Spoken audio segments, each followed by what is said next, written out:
Interrupting Hi. again. Connor. We're just talking about dogs. Timing. It's staying in the episode, by the way. We know. That's the whole point. That's why we talk, so that it remains in the episode. That's why we hit the record button. I don't get it, Aaron. You tell us to record, and then you expect us not to say things when we're recording? We're a bunch of children on the computer, okay? Welcome back, everyone, to D6, where I, Arshia, bring together several friends from across the internet to play on a TTRPG show. Man, if we were all in person, you'd just be staring at any one of us going, don't do it. Don't do it. I just have a big This episode smile is on my called face. The Complainer. We will see. Welcome back, everyone. Before we get on into today's session, we got a couple of relatively quick announcements, and then we will jump on into game. To start off, as always, your support over on our Patreon is well and appreciated. We provide plenty of rewards as well as early access to our weekly uploads. This week episode, our usual episodes are well and on schedule, so we don't ever have to worry about that. And as well as our podcasts, our audio versions of these episodes, which is over on Spotify, Apple Podcasts, and any other podcast platform that is suddenly made available, thanks to Spotify for podcasters. Excuse me. With that noted, if you guys are interested, our episodes go live over on the Patreon at 9 a.m. Pacific Time, 12 p.m. Eastern Time, as well as our extras, which is the cut before we start the episode and during the break, so you guys get to hear some of the behind-the-scenes content. Who knows what happens there? Yeah, I know. Every now and again it pops up, though. I mean, if you tune in for this one, you'll see why we were talking about dogs. Yeah. So if you guys are interested in that, that is provided for our higher tier patron rewards, as well as some other cool little things, such as homebrew documents that come out for this campaign and this world in specific, if you guys are interested in that. As well as just concurrent updates on how we are going to be producing the show. Speaking of which, I put out a bit of a small question for those of you who might be interested in the idea of maybe we might do a little bit of a studio tour as to how we make how D6 Wrong is made. show, Aaron. That was a I wrong know. show. I'm sorry. But if you guys are interested in kind of getting an idea, it might end up being a 2 to 3 parter because first off, I want to show off the filming aspect, and then also some of the actual like constructive 3D printing aspects, and then also the editing aspect of how this show gets made, and why it is so important for your guys' support to help us continue making this show, which I deeply appreciate. So hopefully that might be something planned in the near future. We might do it as a subscriber special. Who knows? But if you guys like this idea, just keep an eye out and tell us in the comments. It really helps the channel, and we appreciate it. Of course, as I said, our podcast stuff goes live at 6 a.m. Pacific Time, 9 a.m. Eastern Time, every week on Saturdays, following the recent public release of an episode. So right now, if episode 20 would be released, this following Saturday would be episode 20 as a podcast version. Let's see. What other Sponsor. Yes. Our wonderful sponsor over at Volante Design. To those of you who do not know, they make super awesome, cool streetwear. Which not only do they have their Augment line, kind of almost like this. This is a Volante jacket. It is super cool, and I love it. I'm also currently wearing It's their. also very warm and cozy. Oh yeah, no, it's made from very, very nice fine material, and I absolutely love this jacket. It is one of my favorite ones to go out in. It is super cool, badass streetwear. They also have certain licensed streetwear as well, like Devil May Cry or Mass Effect or Assassin's Creed. If you guys are interested in checking out any of their designs, as well as any time that you guys buy anything from them, we get a slight kickback. Go ahead, go check them out. I absolutely love their clothing. It's just good eyeball food for me. Like I more people should wear this stuff. And that is that. Also, hopefully, eventually, we'll be also increasing our roster of sponsors for this for our episodes moving forward. I'm currently in talks with another possible affiliate, but yeah, there's that. All right, so how are we feeling, you guys? Yes. Dragons. Good question. Math rocks. We're at a very, very meaningful spot. Yeah, how you feeling, I'm Tara? scared. Scared? Why are you scared? I'm scared. You're scared. My heart is beating so much right now. No. I was going to say your heart should be beating. Yeah. I mean, I'd be a little scared if it wasn't beating. I mean, that's a good point. Y'all make very good points. Never mind, everything's fine then. Let's see. So with that being said, let me get the ambience here.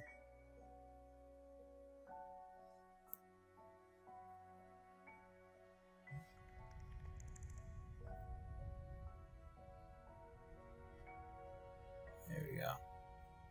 So, that being said, let us get into today's session of D6. As our adventurers, after escaping a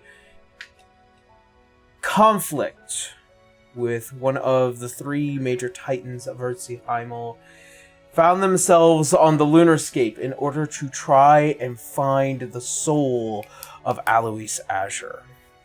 In the effort, the Wandering Vanguard found themselves in the presence of the proprietor of the Black Citadel, as well as running into a what was the official term for a collection of sharks again? A shiver. A shiver of shiver? skaters. Yes. Seriously, look it up. That's what it is. Yep. That's so fun. Yeah. A shiver of void scavers. And after combating against this group, you found yourselves breaking into the outer shell of this containment for the soul. And Citra, having had this inner room already built by Alois within herself,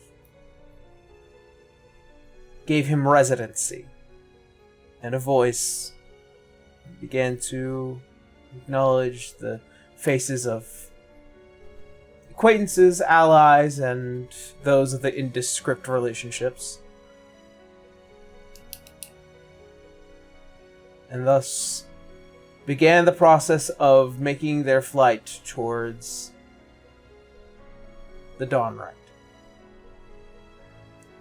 In the midst of this, a conversation had been passed between Winry and Alois in needing to return to Hongwei to assure her ascendancy as the sovereign of Hongwei. Upon arriving at the homestead of the old goddess of the moon, and in the presence of the Dawnright, stood her daughter, Mondamea. The acknowledgement of two old friends that haven't seen each other in quite some time.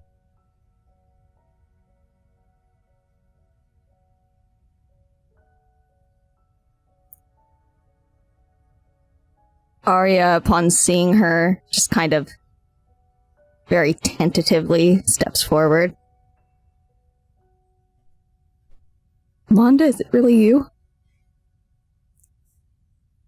It's me.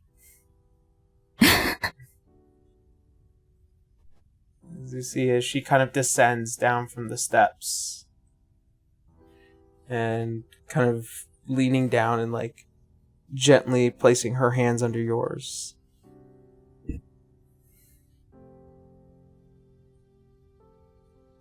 The years have been far more kinder to you than they have me, and as you get a closer look, you can definitely tell that the Monda you see is far older than what was the youth of, the past century and a half.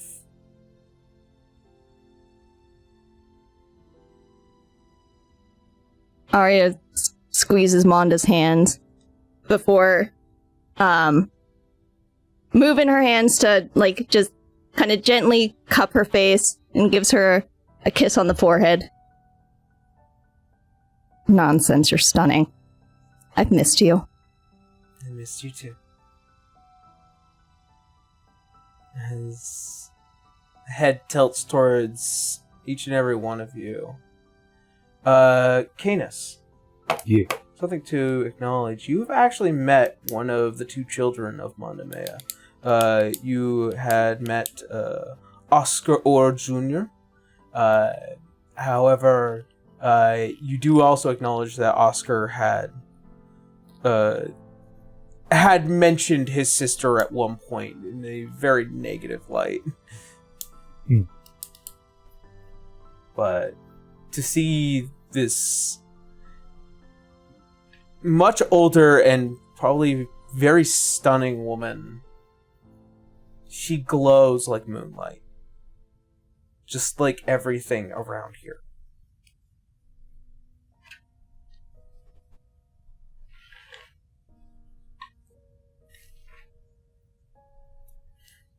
And you could also see, like, Arya, as you can detect that there's a bit of a somberness to the face as well.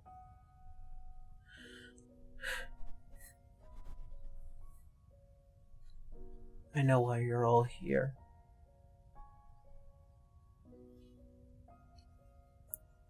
You do. It was something my mother had mentioned before she did what she did.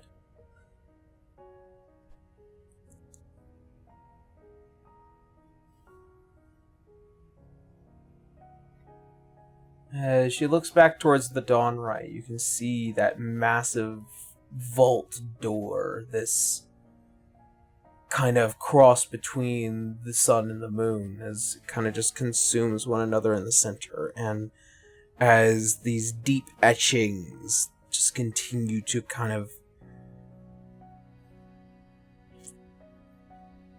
be drawn on the face and surface of this massive thing.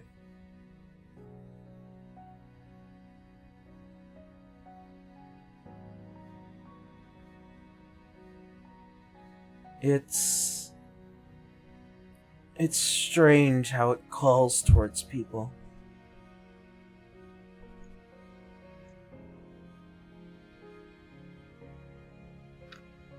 It is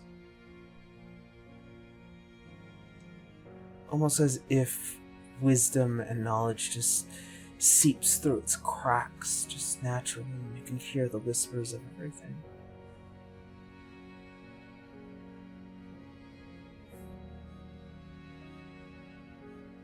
And it spoke of you.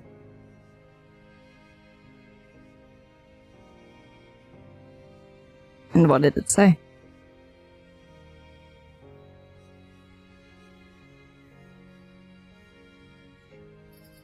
that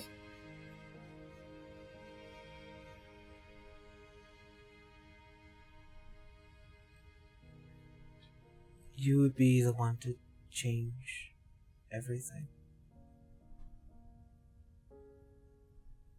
And at first, I already thought that was the case.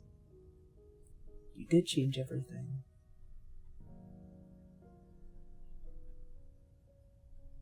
You saved the star.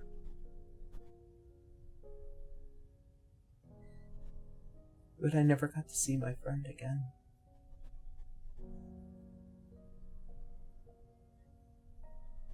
At your cost, though. You brought a century of peace. A blossom of stories and kindness. You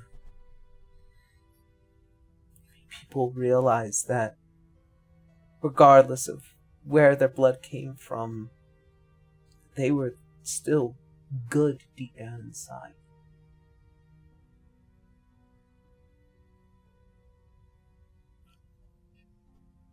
You changed everything already.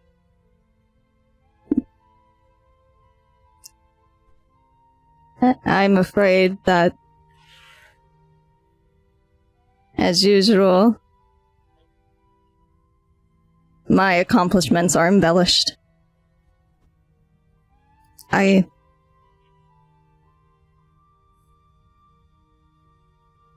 We saved the star.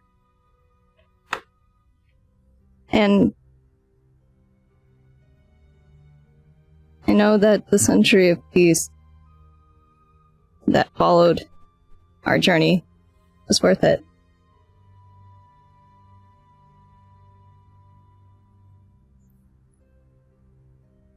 There have been so many times that I looked back and had to remind myself that it was worth it. Sitting there in my domain with no one but souls to greet and welcome. Meanwhile, my mortal friends, my mortal family separated from me. It didn't feel worth it always. It was pretty lonely. So, I wouldn't speak of my accomplishments as grandly. And now, I know I'm not changing everything on my own. These companions of mine, they are all very powerful and helpful in their own right. And we won't be able to do this without them.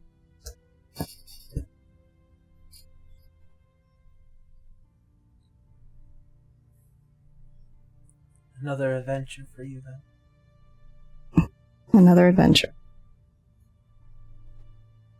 You see as the head tilts to each and every one of you. And the eyes, as they kind of have that deep, bright yellow, amberish glow, much like a moon's surface, they stop on you, Nyx.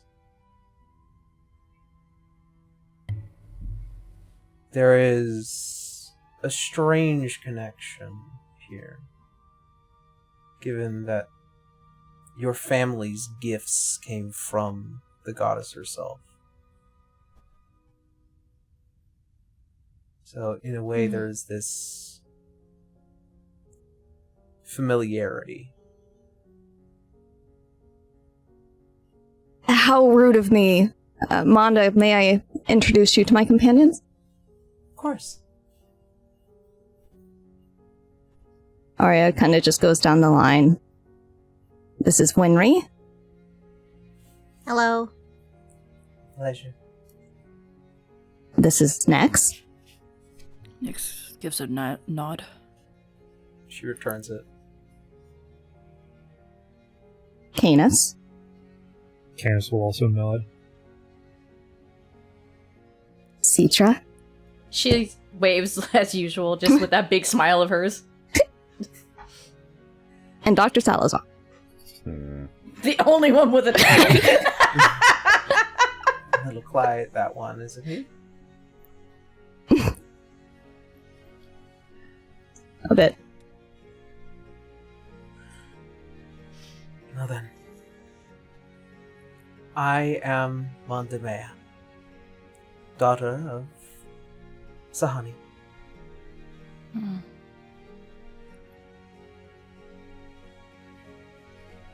at the moment, I am merely a regent for this domain.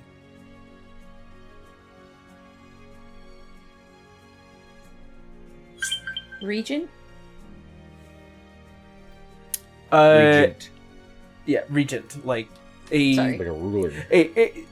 somebody who isn't officially like the ruler of the domain, but they oversee. Yeah, no, I know what it is. It was Citra, just kind of like regent. Yeah. Like, she assumed that this person was running this place now at this point. It is yet to be seen on who will actually officially run this place, but it's her position right now is a temporary one that is Kind of like designed by the necessity of waiting for who will actually rule this place. Gotcha. Kind of where Elysium's at right this minute. Yes. Fun.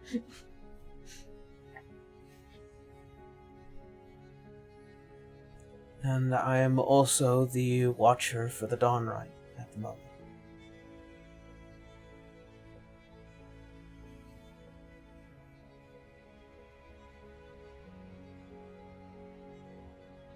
Then you're just who we needed to see.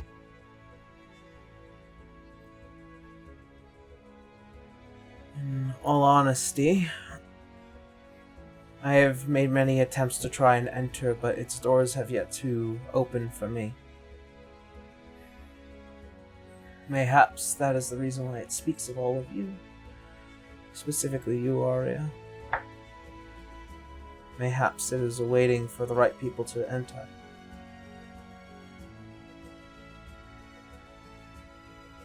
Who's to say? I don't know much about the Dawnray, but my understanding is it has a mind of its own. That it does.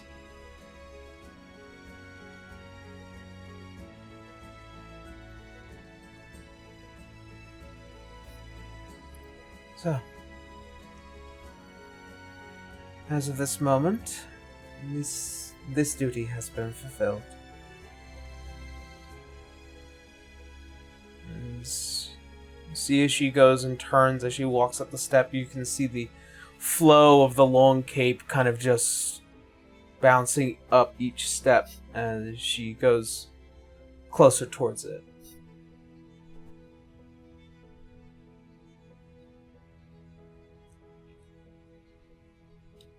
Well, come on, let's not dally. Arya follows. Instructions unclear. I guess we follow. Instructions unclear when Ree stumbles as she tries to catch up. As you guys go to approach this massive building, it is very clearly you can kind of hear the old and ancient whispers of thoughts and the mind of a physical sentient thing, but yet just no corporeal way of interacting. Not normally.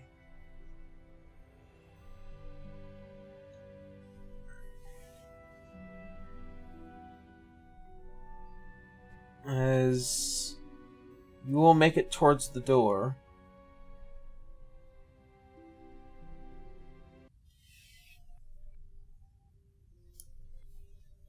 much like how all of you had initially interacted with the Time Dragon down in the Black Archives, you can feel as if some energy here is shifted differently. Not time, but the mind, the way it works, the way it perceives time is different here.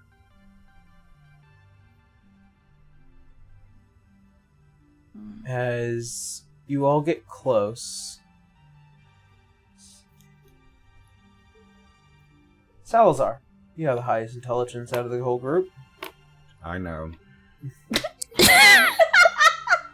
Humble too. Yes, thank you for the compliment. I am the smartest of this group. You've noticed. Yeah. It's obvious. You hear the deciphering languages of various voices and thoughts that kind of flow in a stream of consciousness that does not seemingly cease. And yet it is the welcoming sounds of knowledge. It is almost as if any thought you have is mixed into the conversation and welcomed to the conversation.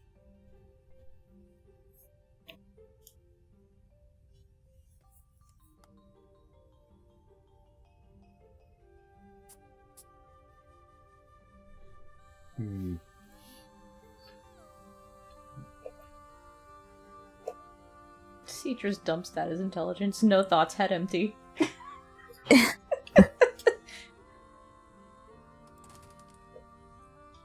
Winry's pretty smart, but she's not that smart.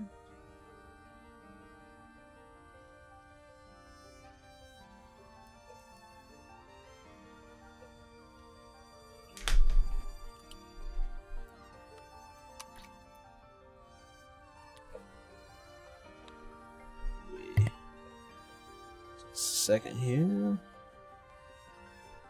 Come on. Open.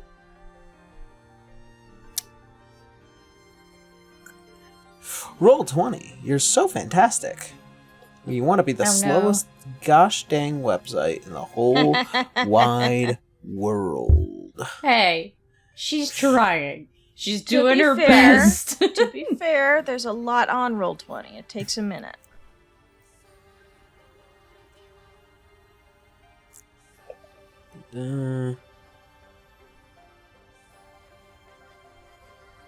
Okay.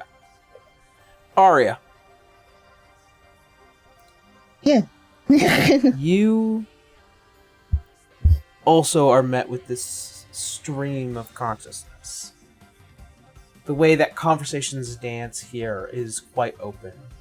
And both you and Salazar are almost beckoned closer as you begin to hear the crossing of thoughts and ideas, emotions, and even in some sense a denial of certain weaknesses, acknowledgments of fears, as you two feel the draw of the Dawn Rite the most.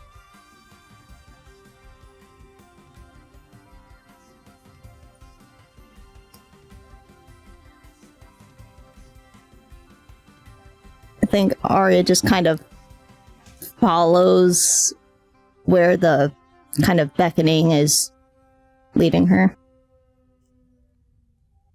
As you do, you kind of just feel every footstep, just the heel, the toe, and every step closer, it just feels like there's a ring that kind of just shoots up your back and into your head. This desire for knowledge.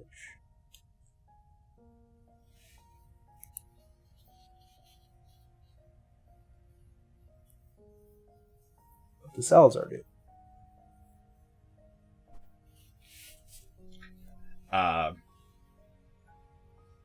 Salazar is he's here for a reason. He is sticking with the group, whatever whisperings may be pulling him do not physically attract him, so he's staying with the group. Unless everybody is marching forward, in which case he will stay with them.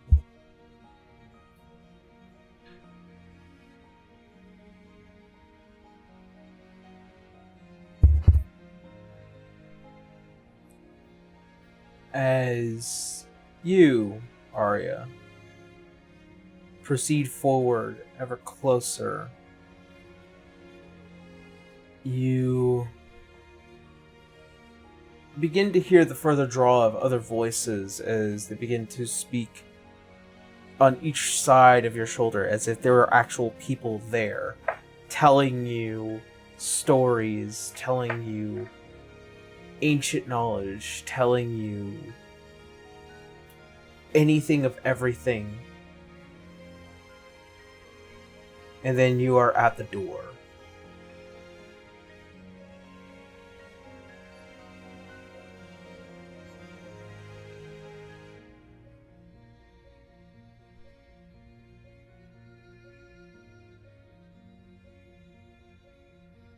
Arya, for the first time, kind of notices that she is alone, and she kind of, like, looks back quickly, and then she decides to kind of put her hand to the door. As you, Arya, look back and see all your allies, you also see as Manda looks at you and just nods. As you go to raise your hand towards the door, and as you touch it, you feel as the rest of everything falls away, as you hear as if stone and steel begin to move, as the intricate design of the front of the Dawnrite begins to unravel and unfurl, as it clicks and whirs as this massive door begins to kind of like spread out and then create this opening towards the bottom.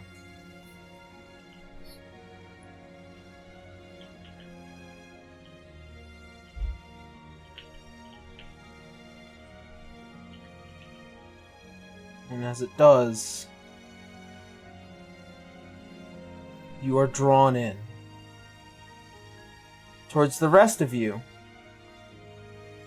you see as the door opens for Arya, you see almost as if this small blinding light as it leaks out and consumes the figure of Arya away from everyone else. I'm guessing that's normal? It's not something we should be worried about, right? Canis, you're the last person to be here in this group. I didn't exactly come in through the front door when I was here. Ah, okay, So maybe fair enough. You could enter it. Mm. You actually did enter it. Last time it allowed everyone in, but this time it's different. Thought I was Drawing teleported in. inside by Nox. This happened like 5 years ago, if memory serves.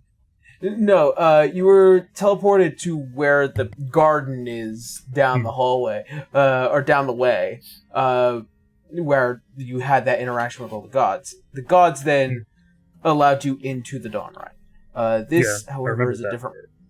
Yes. This is a slightly different process, but... Let's see here...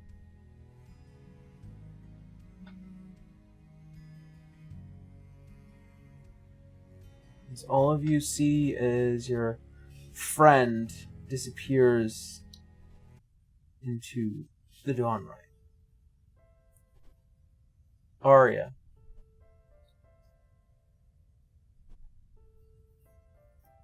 You find yourself in this very familiar place.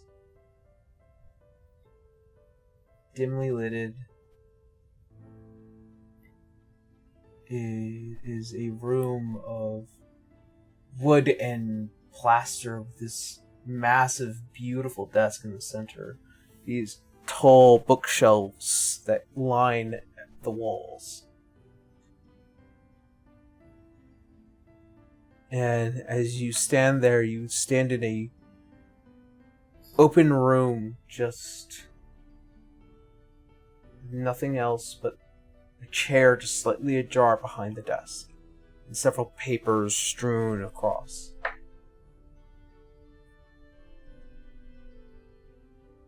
You remember this as the office of Balthazar.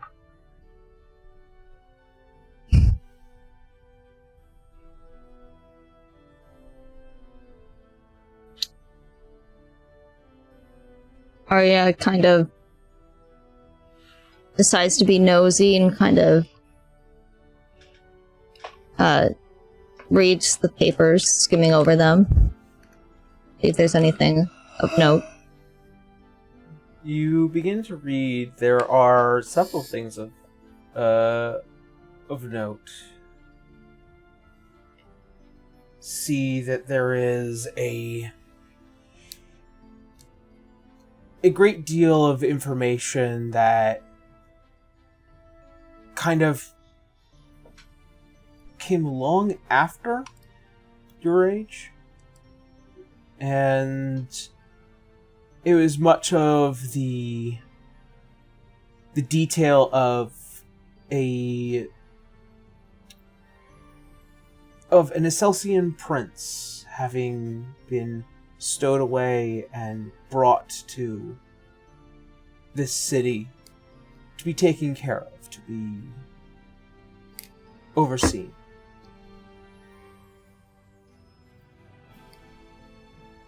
As you begin to flip through some of the pages, you begin to see that there's efforts to change laws, to begin to correct the thousands of years of unbelievable discrimination that had strewn across not just only through Excelsium, but as well as within Volenston, within Alernon.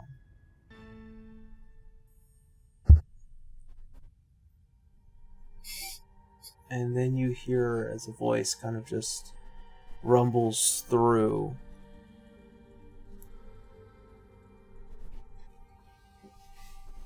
Yes, you changed so much, daughter.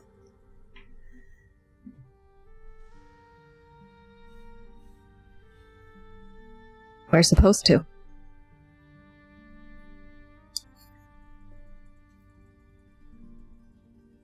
As you look up, you see a much more normal looking Osmodius. Very much bordering on this tiefling persona that he had very obviously worn when he was a mortal man here within Eardsihimmle. Ari just kind of looks at him unimpressed. She's no longer surprised when her dad just pops up.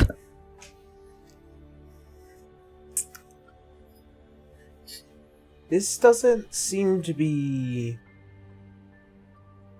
the rather uninviting version of your father.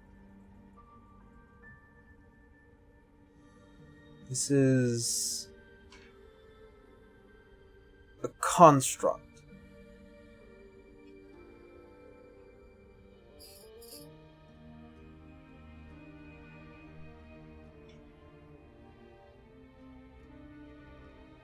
What are you doing here?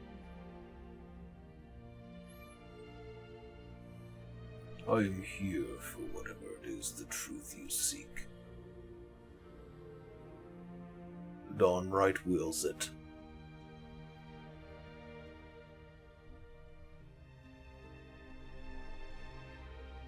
What I'm after too.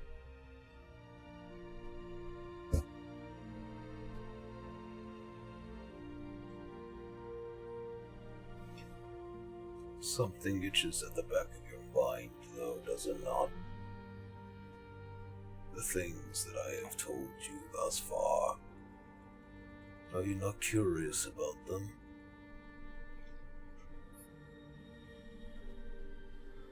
if you're still trying to talk me into taking your deal, There is no deal my decision is that no. can be made.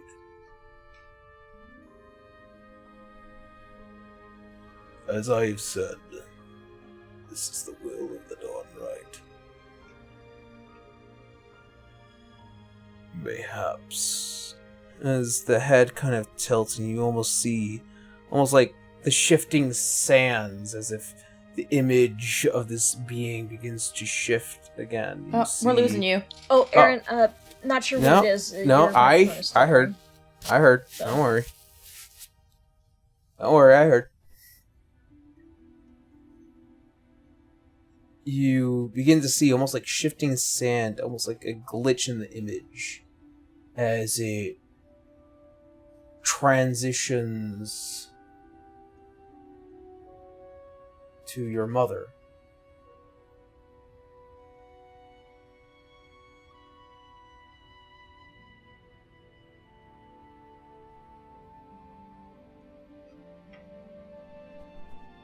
There are many things that even the lost age could not hide from us.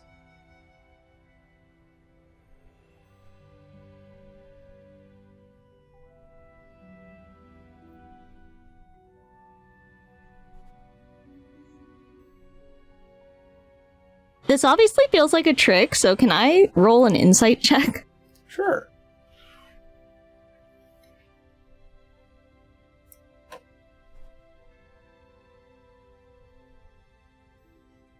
$24. You can detect that whatever this entity is, this is an intelligent entity. You've faced something like this before, a kind of lesser version, a lesser being. This is probably what it was meant to be like. You're not speaking to your mother, you're not speaking to your father.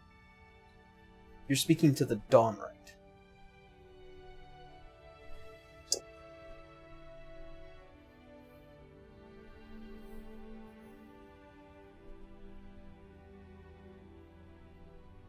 As Arya realizes that she's speaking to the Dawnright itself, she just kind of asks,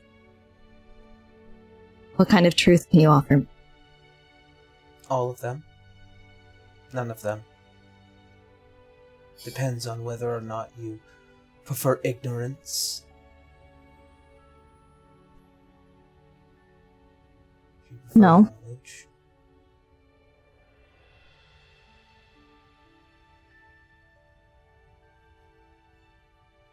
My situation is dire. I need all the knowledge I can get. It's hard to know where to go if you do not know where you are from.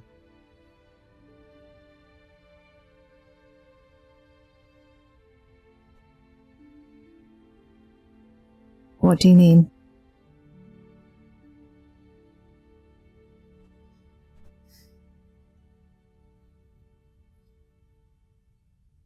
The Fiendal were here long before any prime god.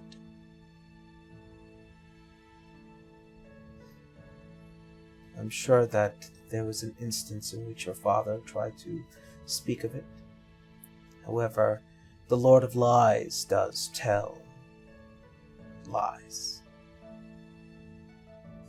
I know that as well as anyone.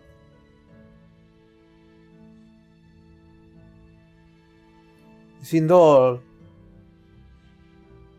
were the first gods of Eardsihimmle. They were capable of wielding magic, ancient and powerful. One that is now lost to your kind, to all. Creation magic.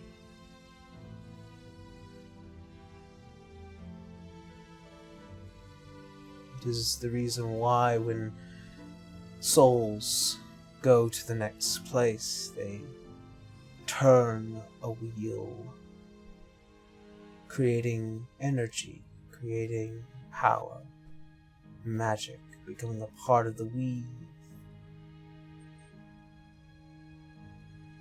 Your father, not as violent as he is now at the time, was the first to acknowledge this power.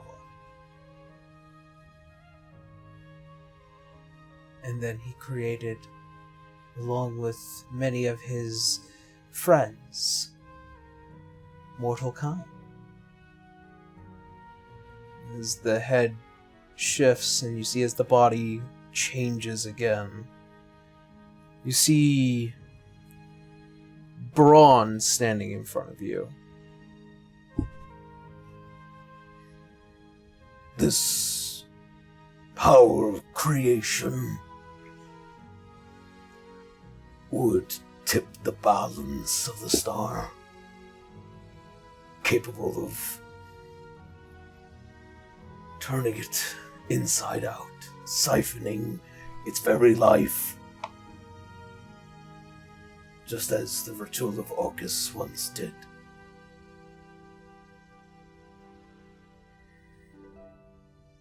When the Fiendal were met with these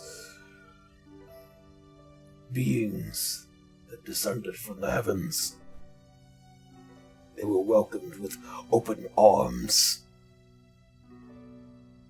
But alas, they did see differently than the Fiendal.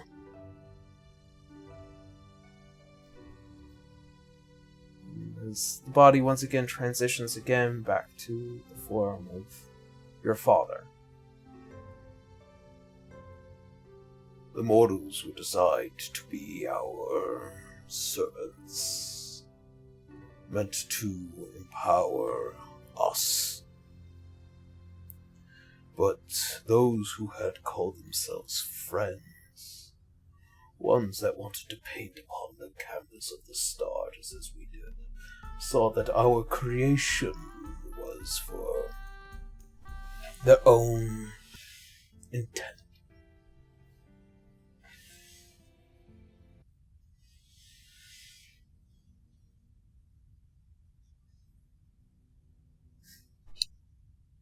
And so, we went to war.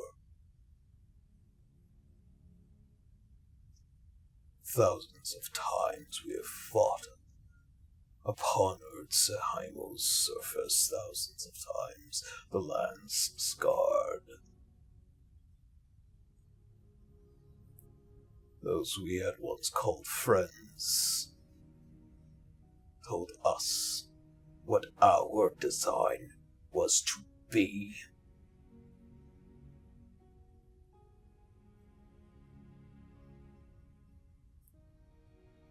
Then the Fiendal lost. Marked as betrayers.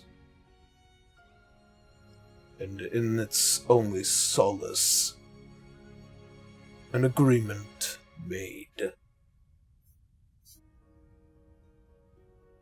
This history will not be known. Hidden away by both Fiendal and Prime deity alike.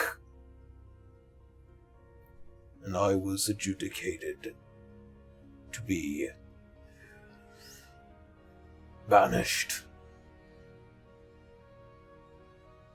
Managed. To the deepest depths. And now I rule the Nine Hells. My brethren began to fight one another. Those of the more natural design began to see us of the pure intent. Began to fight each other. And the Fiendal broke. Fiends and demons. and thus our blood war over our very obvious disagreement. For thousands and thousands of years will continue.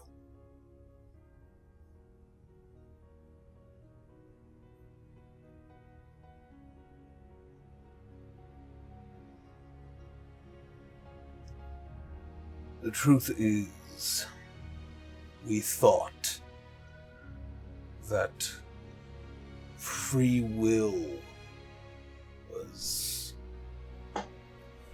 messy, poor design, while your prying deities saw otherwise.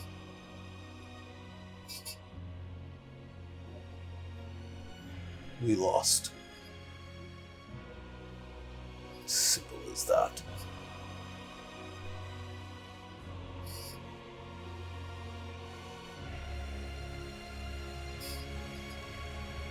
Why was this knowledge hidden?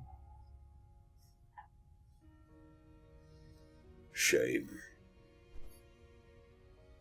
The prime deities did not want to be seen as interlopers and visionaries. They wanted to protect the star of their own making, but forgot who was the one that constructed it for them. And for the Vandal, well, it's because we lost, marked as betrayers. And then came the founding age, the founding of the prime deities, the founding of Lumerians.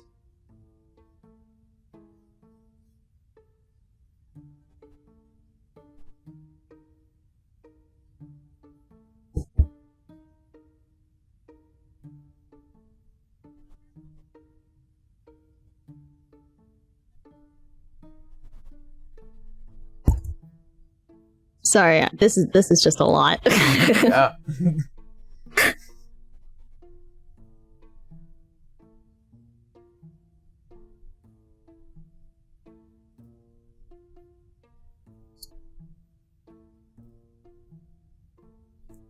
As the head tilts, you see as the form shifts again back to your mother. So now you know where you are from.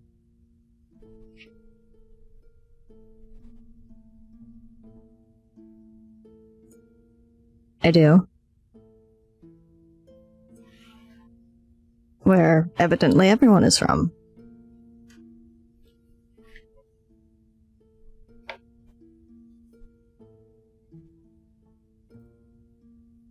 I was told before that the gods had fled from the dreadnought, that it had destroyed other stars, and that's why they left. Is that true too? It is. Hundreds of times over. There are gods that still exist within the dreadnought's belly. At least as I would like to perceive it to be as. Horus.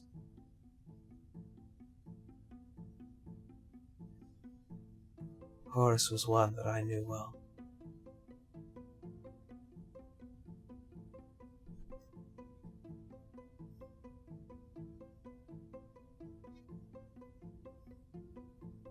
They bravely went to try and face the being itself, but found themselves lost.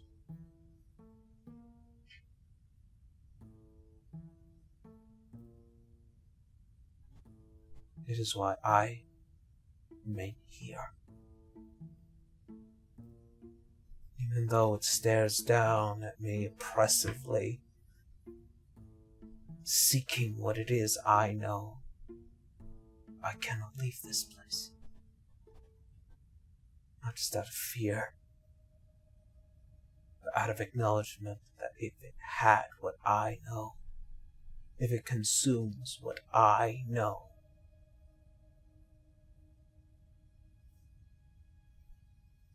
And it will just keep going.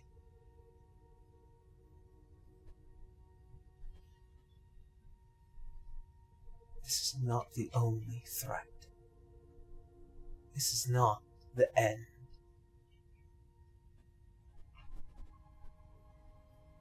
But there is an acknowledgement that this one being is relentless.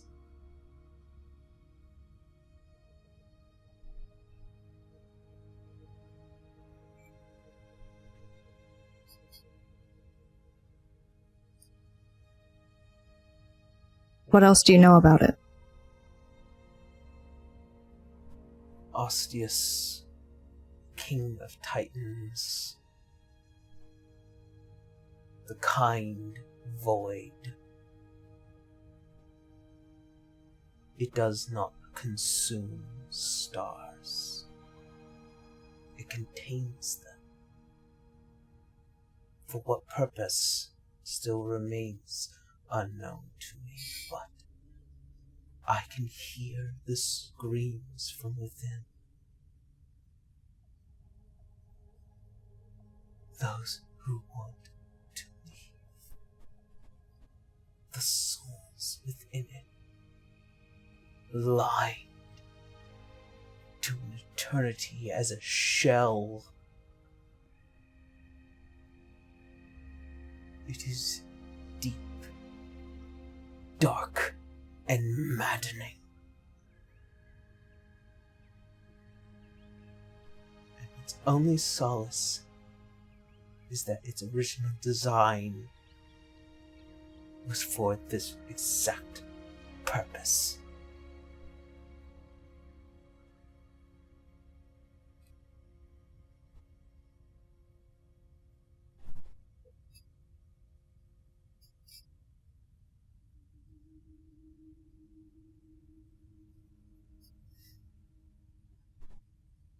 Okay, player talk, because I'm doing this on my own. Are there any other questions that I'm missing that anyone else feels are important right now?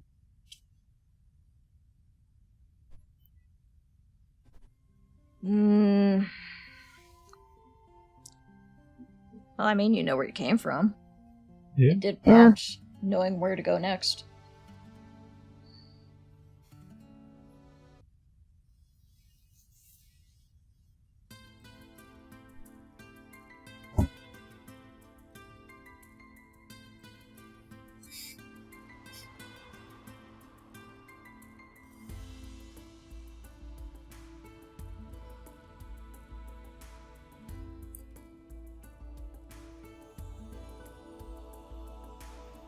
Where to next, then?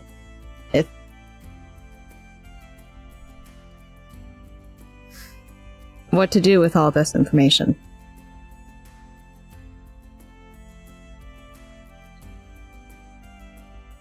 The truth is,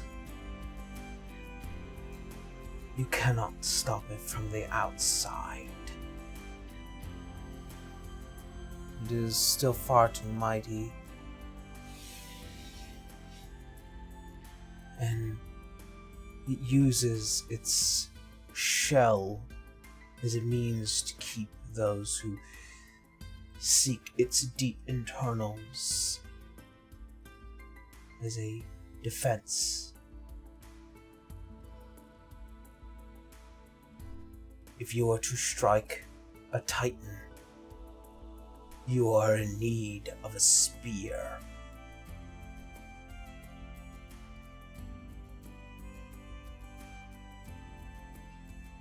Metaphorically, but perhaps also literally.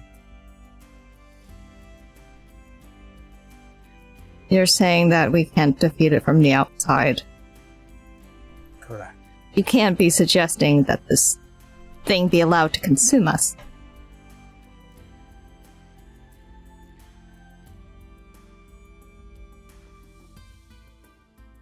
That may just be what we need to do.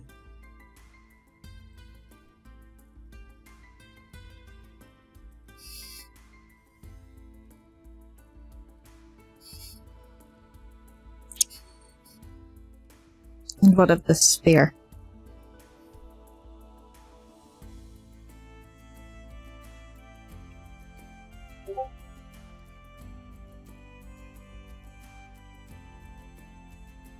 I believe you already have this spear.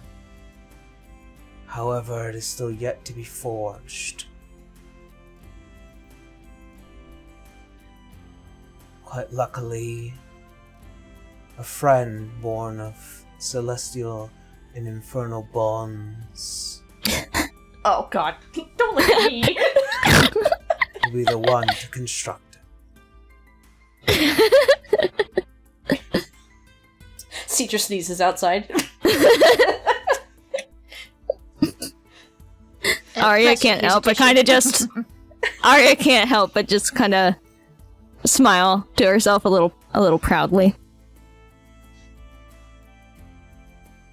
We'll need your song.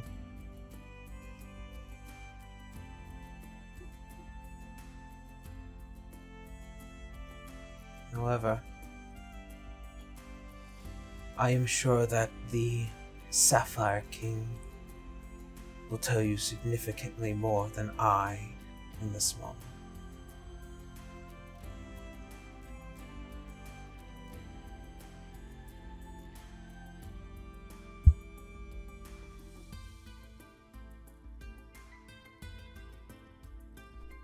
Is there anything else that we'll need?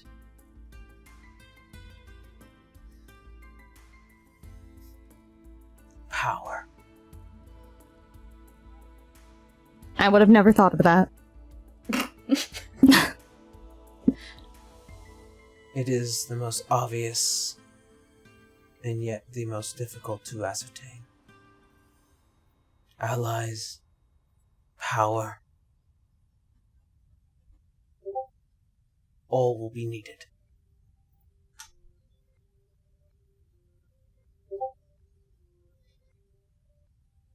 Okay.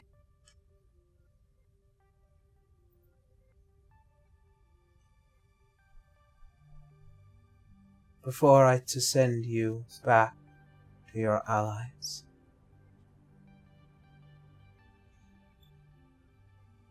the next time you intend to speak to your father, as you see as the form changes again,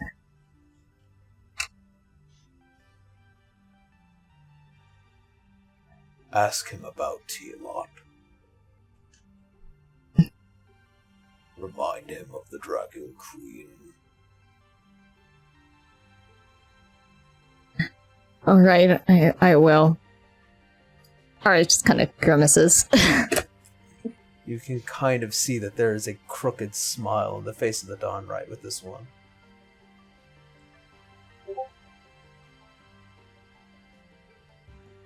And as the door behind you opens, you can feel as if there's a brimming light kind of dragging you back out. Does Arya know that anybody else could hear what she was hearing that led her into the Dawnwright? No. Okay.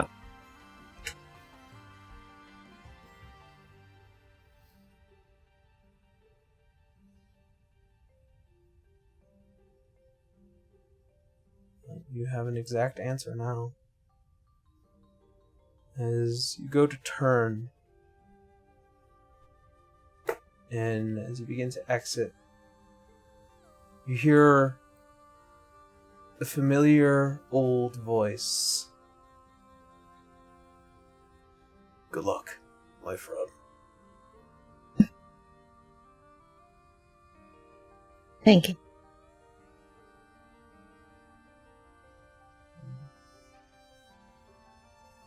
A single black feather just flows from over your shoulder into the door. You find yourself stepping back out into the lunarscape. And all of you begin to see as the door transitions back to its original closed state. As all the voices begin to calmly cease and get drawn back into the vault.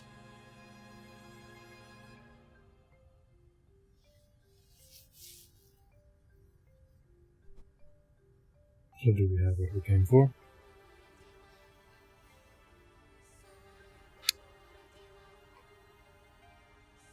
It was illuminating, to say the least. I'm going to need to speak to Eloise.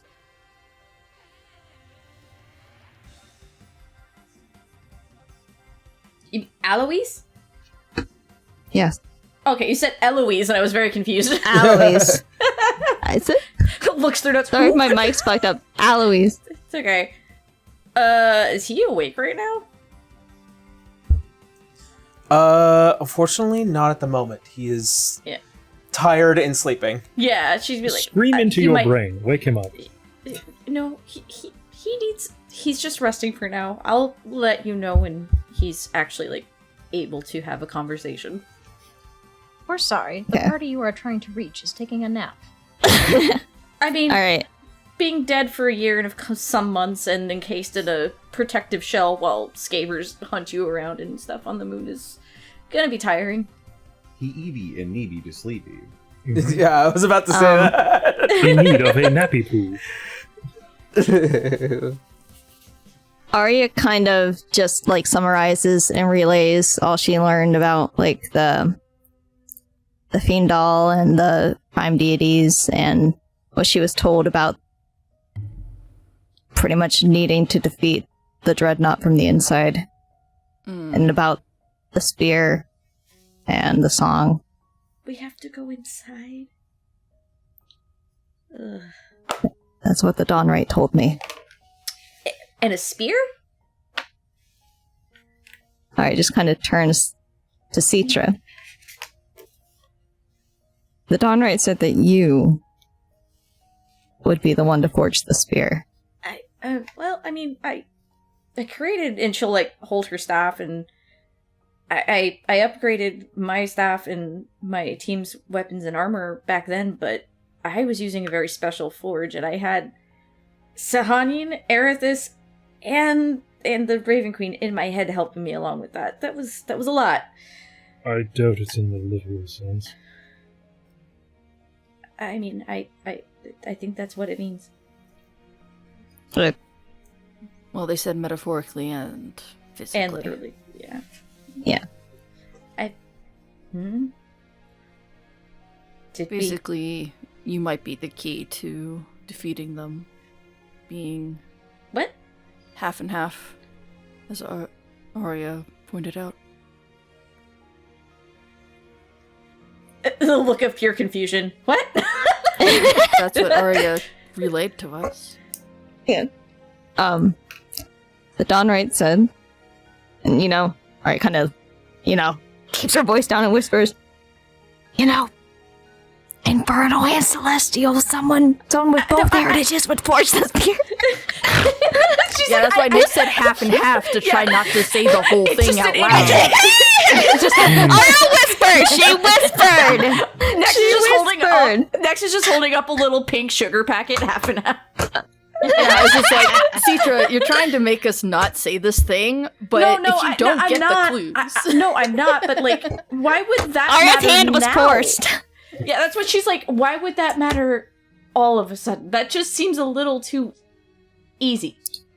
It seems like the information was kept from mortals to prevent people from uprising, I suppose. Or shame, as the Dawnwright put it. I get... A lot was hidden. There's a lot that we weren't supposed to know. Yeah. On the side note, is that what it actually meant? Because I'm sorry, I'm a little EP brained personally because I spent like 6 hours cleaning today.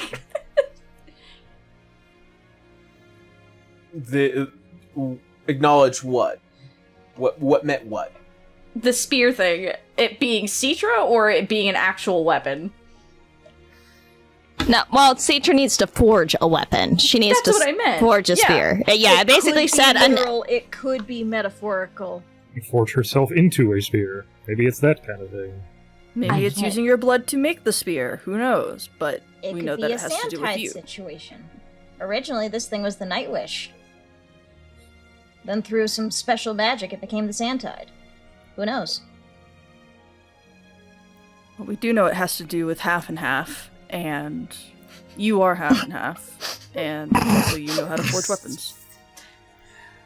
Yeah. Citra. Sorry, the half and half jokes are too good. It is good. A little side of coffee creamer with Citra. I'll say that later. Either which way, as you all kind of banter about your mission here upon the Lunarscape has come to its conclusion. Yeah. Citra's next question would be like, so how do we get back without having to fight the bird part 2? I can teleport us again. And I could also make us a gate through the ship, so eeny, meeny, miny, mo. Yeah, it's probably better.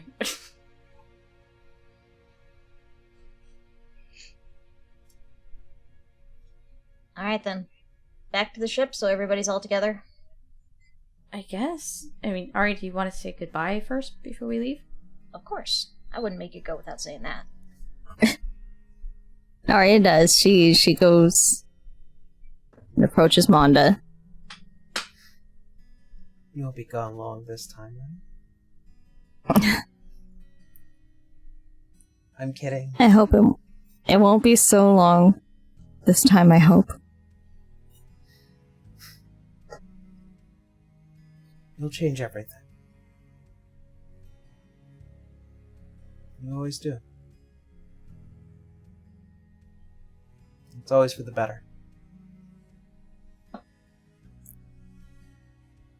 I will try to make sure your confidence isn't unfounded.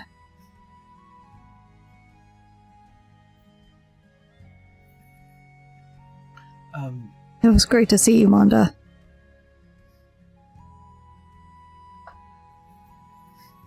It's good to see you again too, Arya.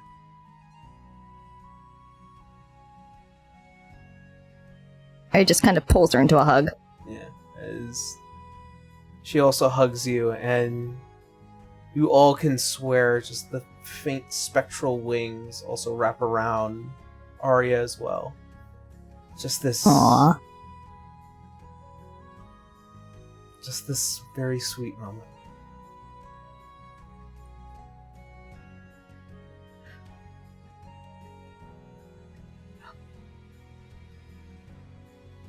Be safe. As safe as you can be. I'll do my best. You take care of yourself. I will. Yes. She also cups your cheeks and gives you a kiss on the forehead. Aww. As you kind of just gently let go, as all of you begin to board the Sand Tide. You see as Monda just staring up as the ship begins to rise above its surface.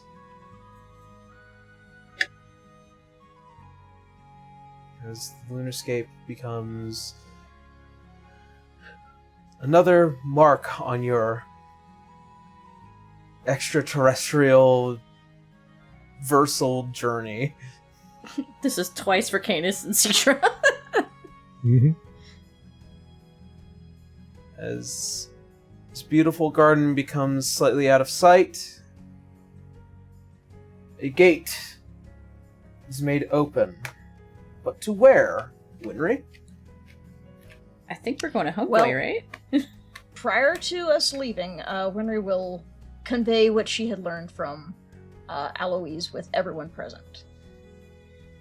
So, last night, Aloise told me that our next destination should be Homegway.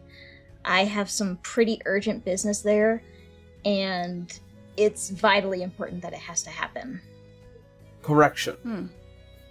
First was to fix his body, Yeah, to fix we his got. body. I'm Yeah. sorry. It's cool that get Seacher him can his have body, him his around, back. but like, yeah, And then so- yeah. Seacher be like, can we put him in his own body? Like, it's cool that I Yes. can hold him, but like, it would be nice It is to. urgent that Yeah. we do this, but more urgent that we take care of his body.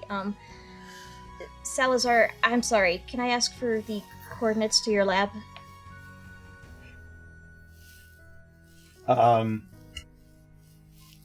Salazar's lab is just in a mountain somewhere. I forget where it actually is, but it's just in a mountain. So that's what he tells Wenry. It is one of possibly, I think, one of the many mountains of Wallenstein, kind of just very well hidden and out of sight. I put it where I knew no one was going to come. So that you also can't remember where it is on a map? I mean, I just teleport there. That's fair. Okay, then I suppose then we should just find a safe place and then teleport. Yeah. Wallenstein, safe. Sure. We have a flying ship. We may be able to avoid all of the dangers on ground, at least. If it helps, I can pick a nice little quiet spot out over the sea and hover over the surface so that nobody can reach us. It's best to be closer to the mountains right now. Just remember, we also have a Kraken to deal with. It's true. Alright, let me see here. And she's probably going to refer to a map of Wallenstein just to pick a nice quiet spot so that they can just get there first.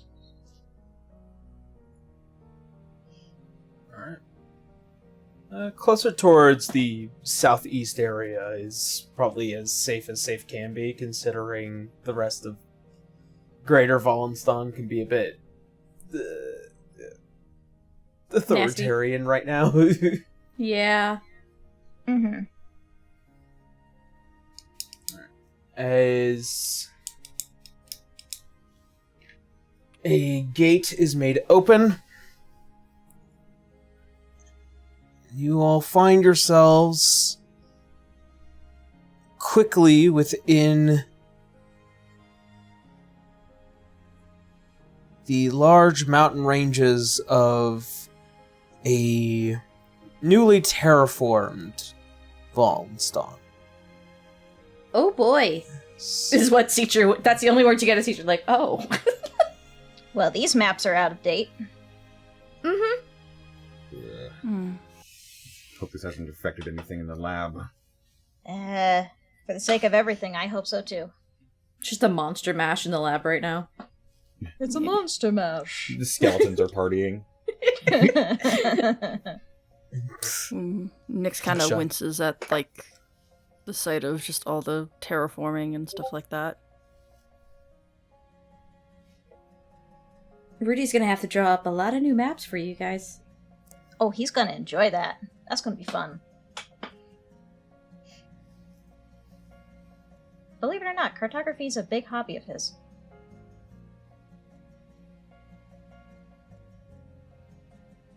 So, if we're here in Wallenstein proper, I'm guessing it would be safe enough that you're, I guess the rest of the way you just teleport us? Is that the That plan? is the long and short of it, yes. I suppose if we keep Rolloy in a holding pattern here, not with the ship. Yeah, and when we're done and we go back outside, we could just hail him again? Right? No, we've got the stones to do it. Holds up the sending stone. Mm-hmm. I'll find somewhere to park and then find some way to occupy myself. Try not to get eaten by a big frosty bird. I will do just that. And any bandits that come aboard. As a matter of have fun. fact, I try to do that constantly in my daily life. Avoid being eaten by big giant frosty birds. I avoid being eaten by anything, really.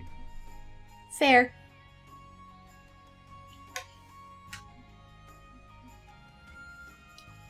Unless it's fun.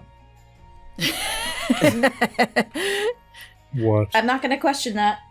Like, say if there's a plant that secretes hallucinogenic goop. That'd be That fun sounds- to get eaten by. That sounds I more like regret Faye. asking. I hear that a lot. Wenry For just good reason. completely unfazed. She's used to this. Teacher finds him fun. A little bit of levity for the group.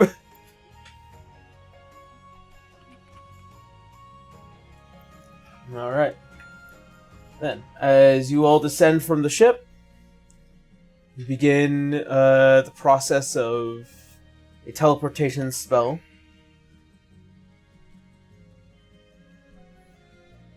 The shift of magic as all of you feel that familiar pull through this space, and suddenly all find yourselves, excuse me, suddenly finding yourselves in this weird kind of almost crater-like clearing, just big enough for what is this massive building that is currently just covered by these massive trees to keep those out of eye shot of those who might have a bird's eye view of this place.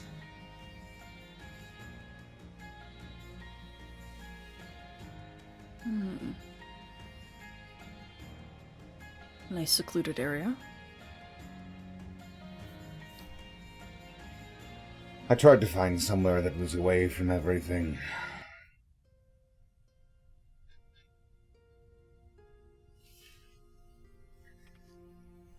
As you see what is this well-constructed massive warehouse, as all of you begin to walk in through one of the major doors, and you can see as Salazar passes his hand over it, the seals begin to unlock. And as you enter, you notice Salazar at first. Not too much has shifted, but due to these massive tremors, you notice that a giant piece of a tree branch has broken through one of the roofs within the building, and has been slowly been like kind of been chopped away, but hasn't been fully pulled out yet. Salazar just shakes his head, gritting his teeth. Fuck's sake. And more Can importantly, I get some help in here? notice as your Magen also begin to kind of start cleaning up stuff that kind of still has been left around and out of order, and you begin to notice as a pair of steps begins to make its way down from one of the upper study areas, as you notice what looks like to be this human woman, long hair and kind of a slightly palish skin. The other one who looks like they are very witchily dressed. Does teacher recognize one of them from the school? Yes, you acknowledge this is Dr. Saccone. Yeah, teacher just pointing, wait a minute! And you see as she... I swear I've seen you before as well. The school? Dawning Academy, yes. Oh. Hi. Oh. Awkward. Very awkward. You see as this witchily dressed individual, as she begins to descend, her long golden hair with deep golden veins and a pair of bright blue starry eyes, as this Lumerian is kind of just beginning to kind of look about to the lot of you. Interesting. I was not expecting you to come back so late with, guests. It was a bit of a necessity that I joined them. Things got out of hand at the capital, as I'm sure you're aware. By the way, you've just been living with this in the roof? You've been here this entire time and never fixed this? Well, it's been quite temperate, and also we are not nature mages. You have hands, don't you? I will. As she looks up, she's like 5'3", and she looks up at the 20-foot tall building, and the piece of stick coming out of it. I will start helping with this, and Nyx will go over to the tree and starts conversing and also casting nature magic to try to like at least turn the branches to kind of like root somewhere else. Yeah. A little bit of work to be done. Yeah. Thank you. As you see as these two stand, introductions are in order before anything else, since it seems like Dr. Salazar is now inviting new people. I am Dr. Donna Saccone. And this here is our Umbrian associate. As she turns and looks, Linda Einweiss. Nice to meet you. I'm not even going to try to spell their names. Holds up a sign. There it is. Holds up the sign. EINWIESS. Actually, yes. Thanks, Damn. I didn't catch that. EINWIESS. Einweiss. Mal, actually.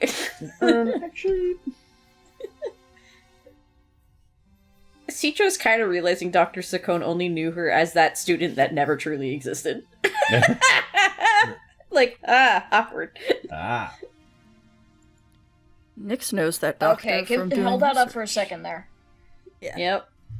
Nyx knows that doctor from doing their own research on some We were other still things. wanted fugitives at the time and were undercover in that school looking for Azure.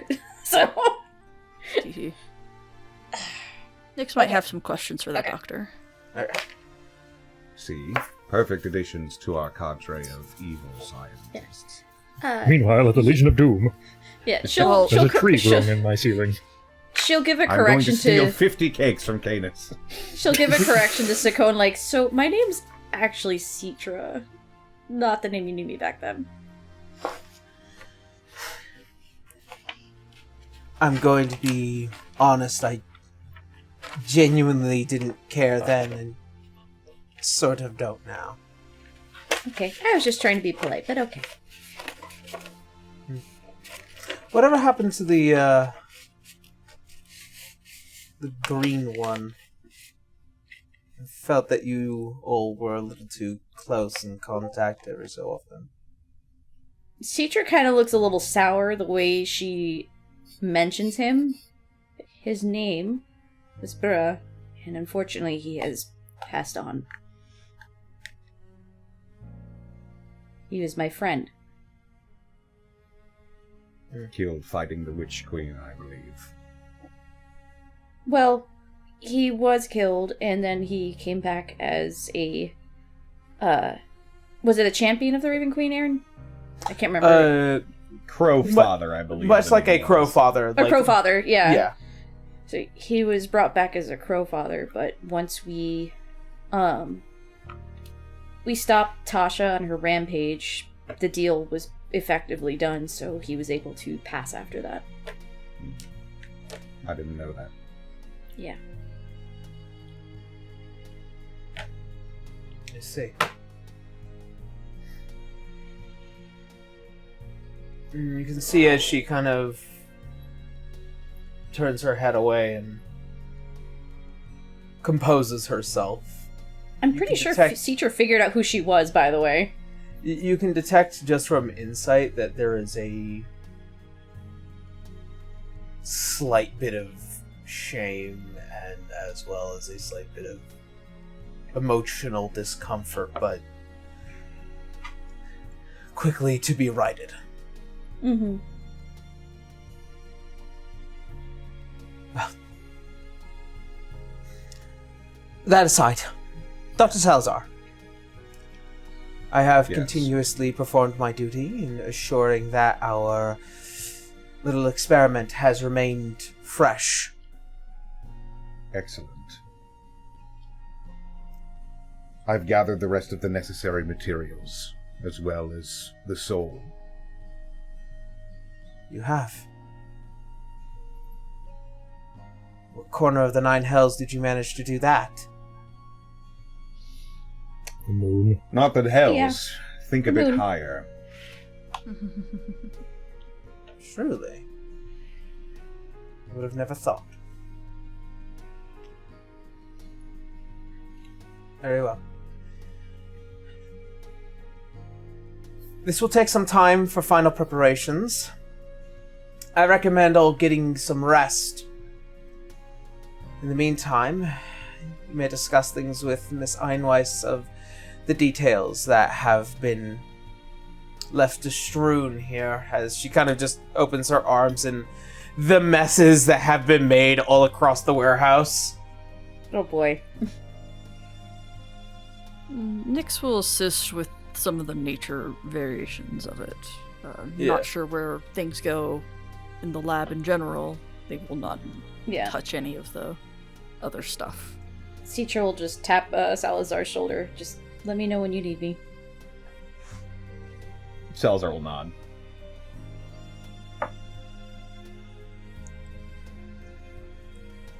As such, as all of you kind of begin to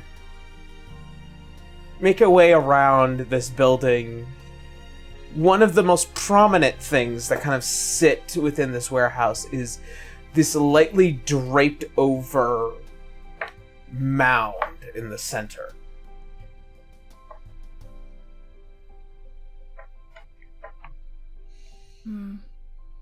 Is it dragon shaped? Is it man-shaped? No, it's a mound. It's mound. Citra's It's like, mound is this shaped. He just said the shape. To Nyx, Salazar knows what's under there. To Nyx, that's very dragon shaped, but Canis, it's a big beast down there, and then Arya and Canis, that's pretty big looking bestial mound there, and I mean, considering Citra, Citra, you kind of gather that it is a mound of some sort.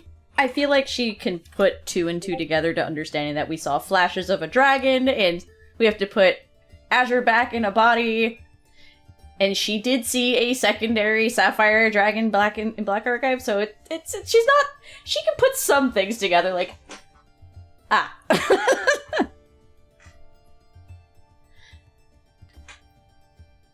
Don't count Winry out. I'm sure she could recognize a dragon shape. Oh, You probably sense the dragon. For you, It's dead. I don't think she would. The most awkward part about this is that the body has not withered or faded. Is still. We don't know that. Well, it certainly the doesn't sheet? smell. It does not smell Okay. like rot. Fair. That is fair. Mm-hmm.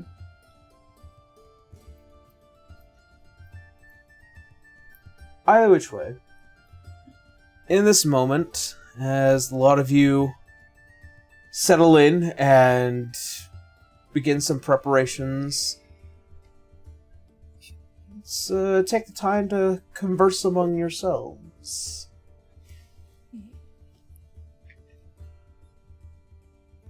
Citra's still trying to be like, a spear. Like, if it says I can do it, I have high hopes I can. But this is news to me.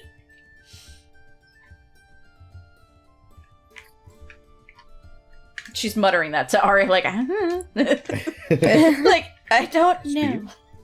Speed. Arya just kind of grabs Citra's shoulders like, you can do it. I believe in you. You can do anything you put your mind to, honey. Well, to make weapon, in this case spear, you do need components, and I don't think we've been collecting those things.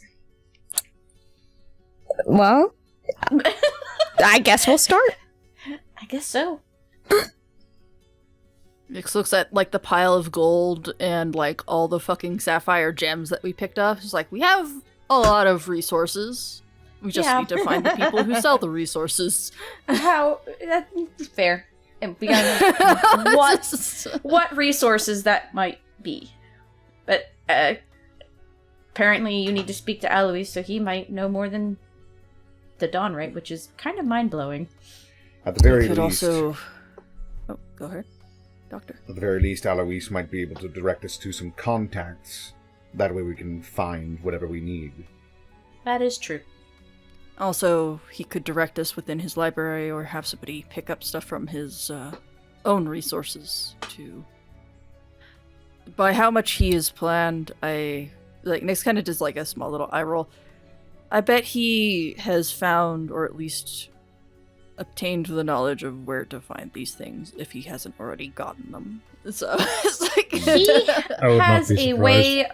has a way of already having planned out many things.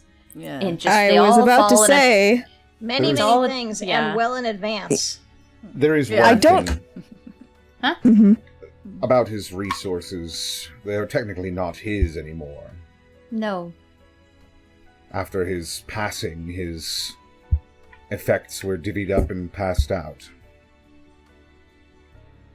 Well, I have the library, but I think the Black Archives is now under both Dante and Cotton's purview. And then... Dr. Cottonelle, yes. Yeah. Correct. I was chosen as the arbiter of his will for some reason. I remember. I mean, you're his friend, so that would be the reason.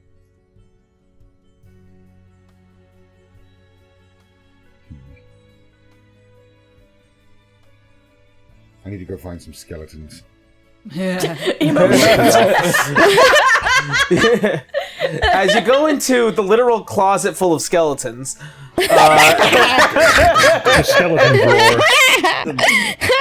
Just hear like hard bass coming from beyond the door. My vestibule of cadavers. Cheeky breaky donkey.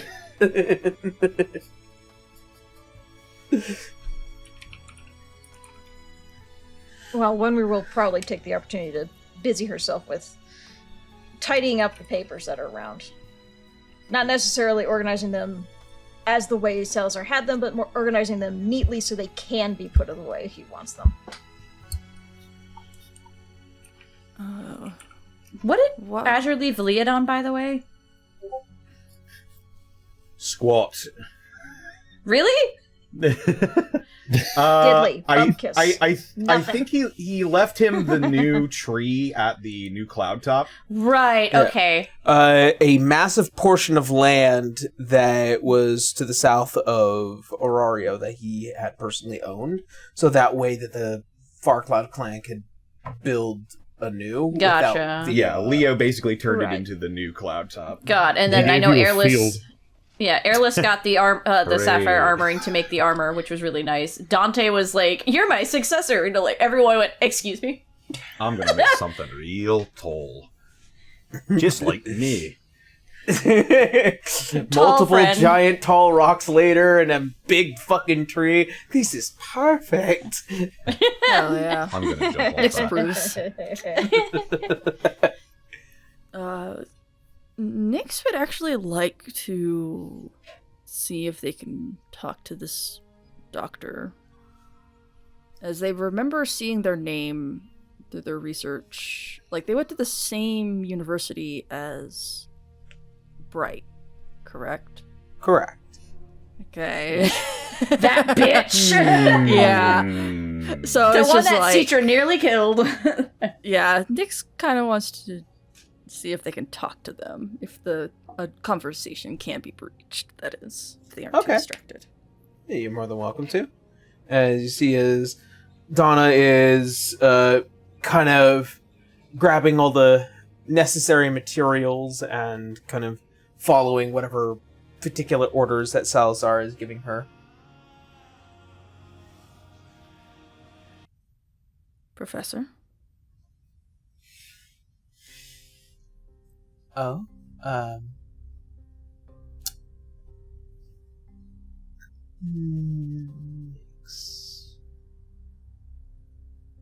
that's what I heard, right? You have very sharp ears. I suppose you can call me Nyx. She stares you up and down. I know you're kind. Nyx kind of squints. You mean as a nature druid or something else?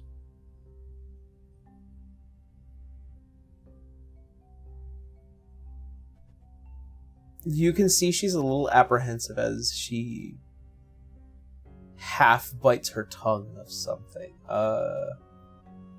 Your insight tells you that there is probably a truth that she is withholding at the very moment where it's just, it would not be beneficial for her to admit what she would have said. She kind of tilts their head a little bit, but their expression is extremely blank. But clearly in their eyes, it is slightly slitted.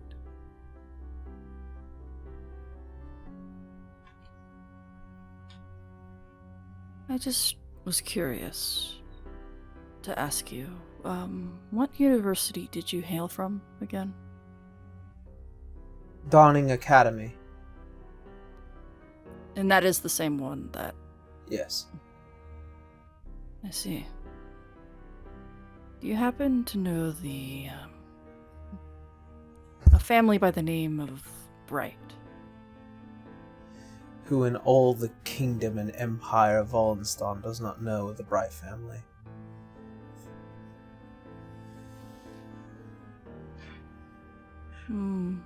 What is their family like at the moment?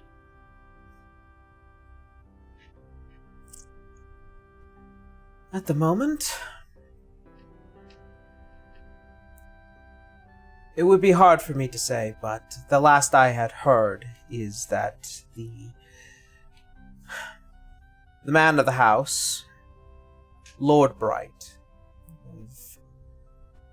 one of the many High Lords, had sought to realign Wallenstein. Along with him and a Lord Thamian Cross had conjoined their efforts in order to push to electing a emperor. The election goes on now.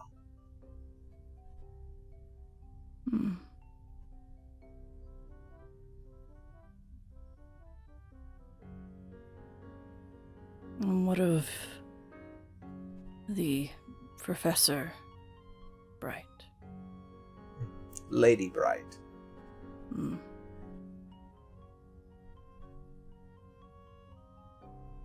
She is proactive. She still teaches at the academy, but more importantly, her actions had led to a great deal of frustration for me and the good doctor. She has aligned with conflict. And as such, materials, certain forces, and a frustrating deal of information has been withheld due to her behaviors. The Lord is merely just a puppet and all. However, I am aware of one of the sons had gone missing and the other one currently parades in the north. A small little twitch, but like it's mostly Nick's in the back of their mind thinking, he's like, Elliot, you're supposed to stay low. What the fuck? You dumbass. You're not supposed to be noticed. You silly goose. I'm doing my best. Just like, you got brought back to life, and now you are flaunting your living hood everywhere. Wonderful. With his sassy hat and glasses. Wait, Sassy hat isn't and the other glasses. brother supposed to be dead? Yeah, he's missing. That's what they said. Oh, okay. Nix Sorry, I is was assuming that the missing brother is the older one. Okay, it got could it. Be I was the like- other way around, but Nix Yeah. has not divulged that. Will not divulge the murder. Yes, not yet. So you don't align yourself with Lady Bright. I align myself with science and knowledge. It is far more comprehensive than relying on people. The expression, or at least in the eyes, seem to soften just a little bit. I see.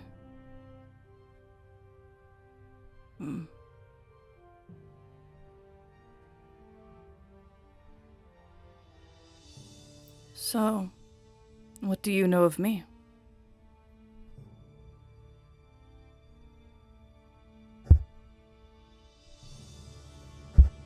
We Sakones have been gifted a particular sight.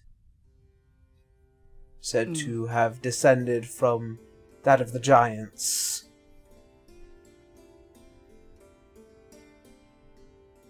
I have the particular ability to be able to see all things for as they are, and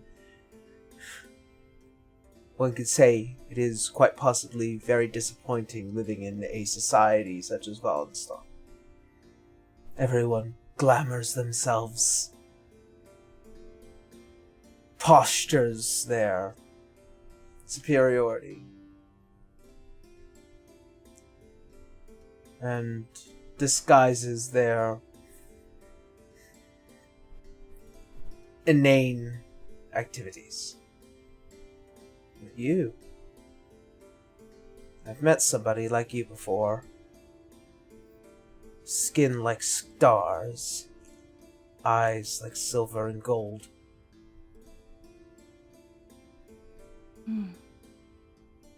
Another like me.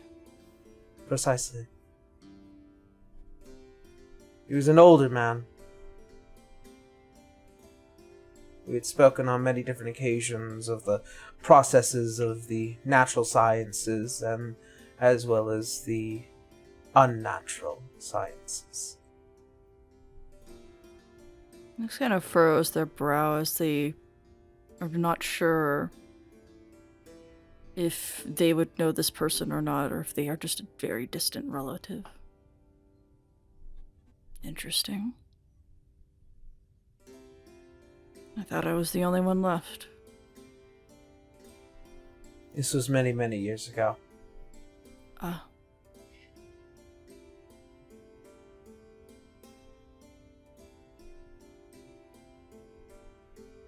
It does please me to know that you are not the only one left.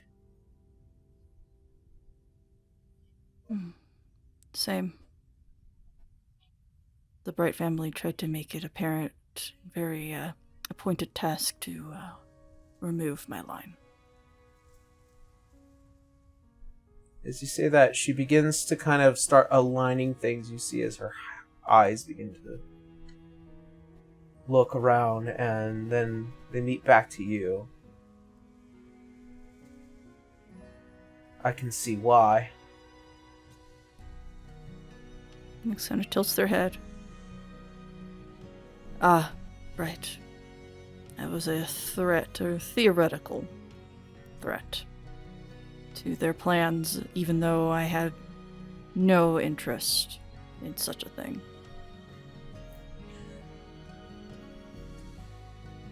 Good. It's best to leave politics out of things. Agreed. I just wish that it would have left my lineage alone. Unfortunate.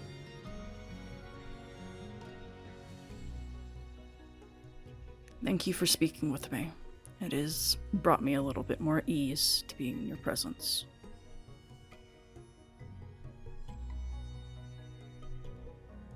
Thank you for this conversation.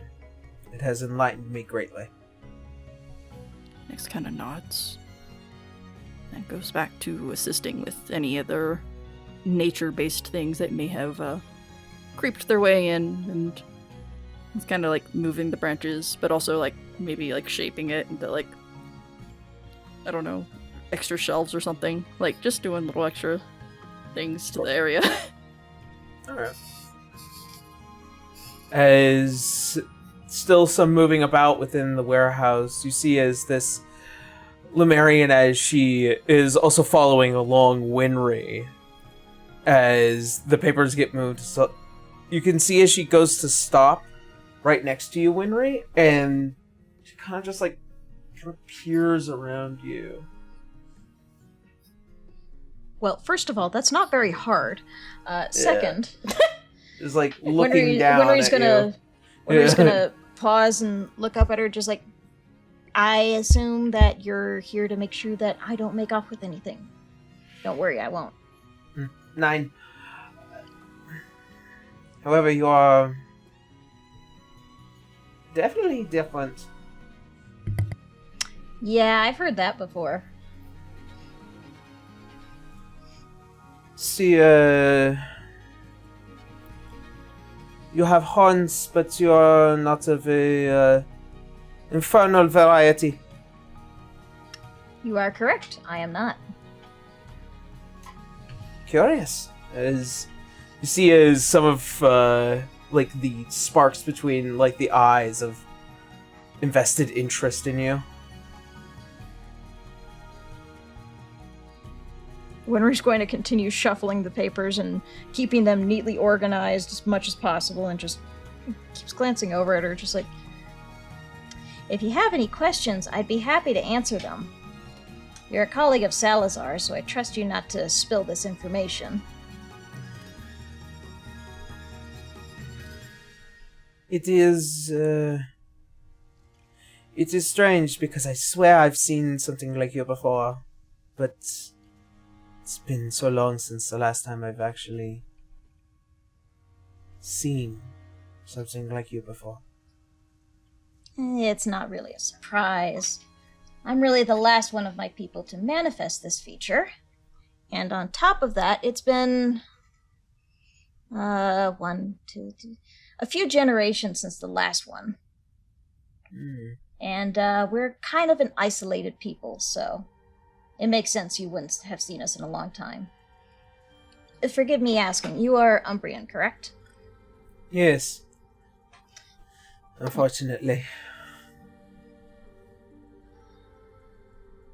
I've worked with Arthur, so I understand. As have the The look of oh, the commiseration. So you know, okay. But yes, I understand the basic tale of Lumerians and the Umbrians, so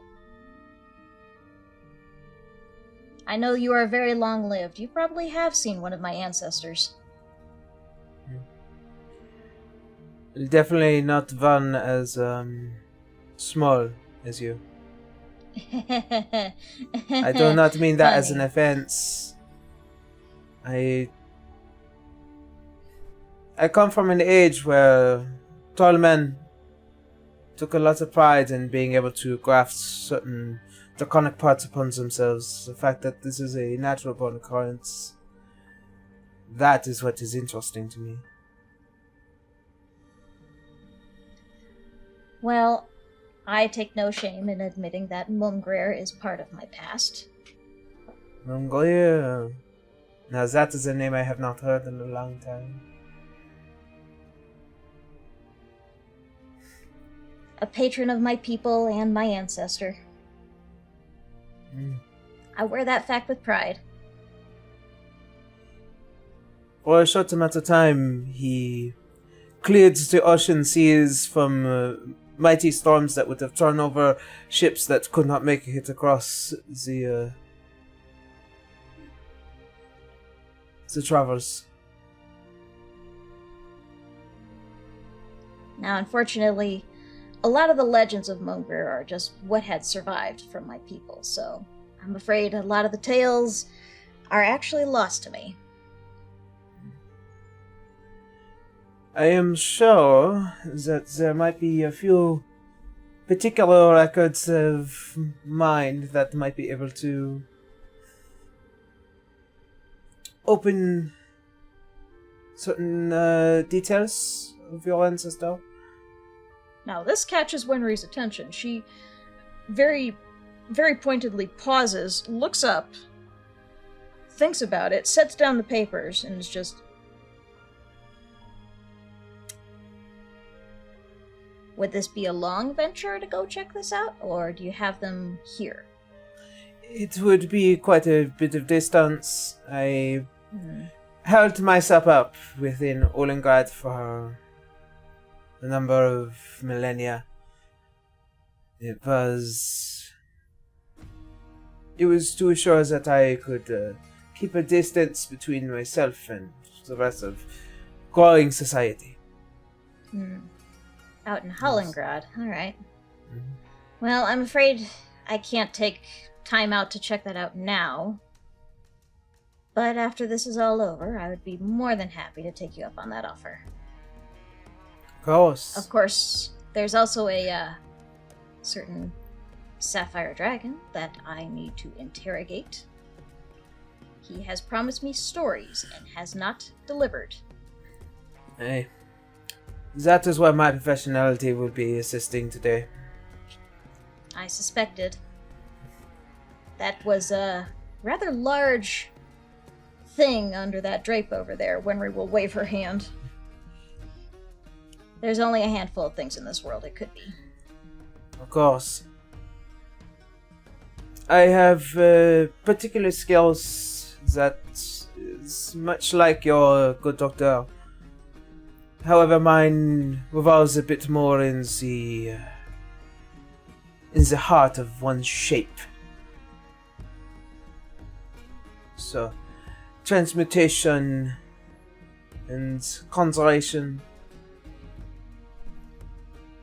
Thousands of years of Lumerian knowledge, and mayhaps some good luck will be on our side tonight. Well, I'll make any prayers of good luck that I can, but if you are as good as I believe you are, and I am quite positive in that fact, this should be over pretty quickly, and pretty well. Mayhaps we might even need you. Oh? I am not prone to evocation, but I believe that if you are the ancestor of Mungrir... The word you're looking for is descendant. Descendant, sorry. Mayhaps the heart of the storm deep within you might be necessary for his revival. If you have need of magic, I certainly am a wellspring of it. I'll dig deep and see what I can find. Very good.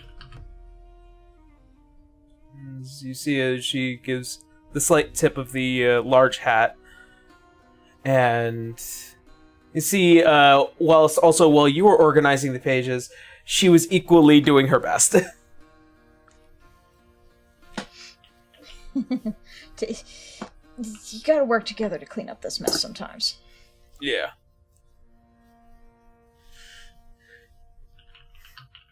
Alright. Anybody else with anything else?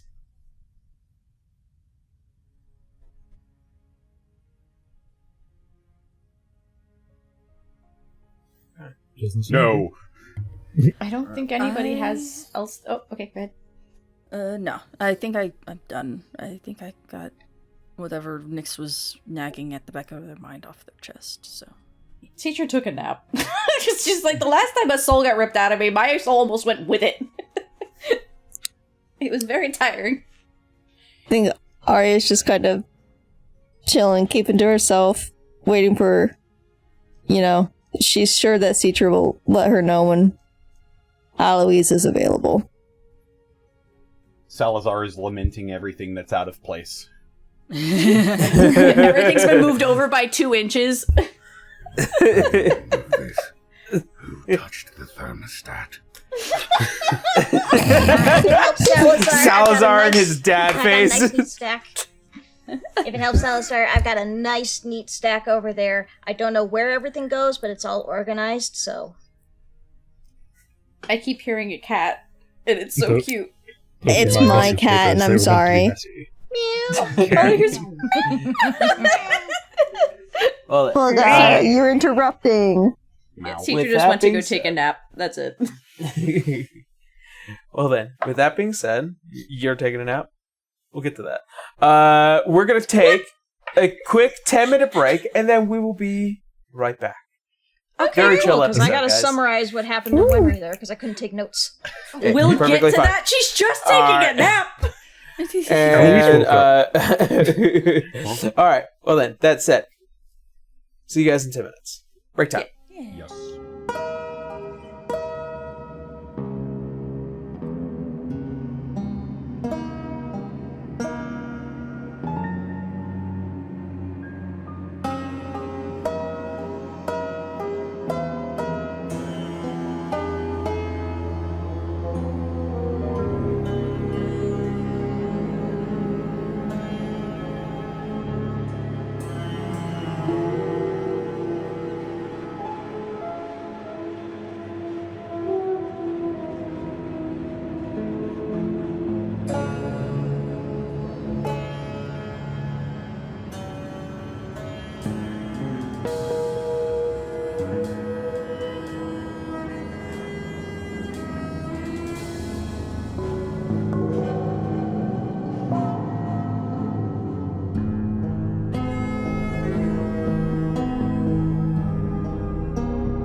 Well, come back, everyone. How we all doing? How y'all feeling? Oh. Oh. Good. I'm full of beef. I'm full of sandwich. Sandwich. Noodles All and right. beef. Sounds good. Mm-hmm. Says But the you know, person who had freaking tri-tip for lunch. Goodness. Ooh. Yummer. Lou is still drunk. Yeah, I know. It's hard to break a habit.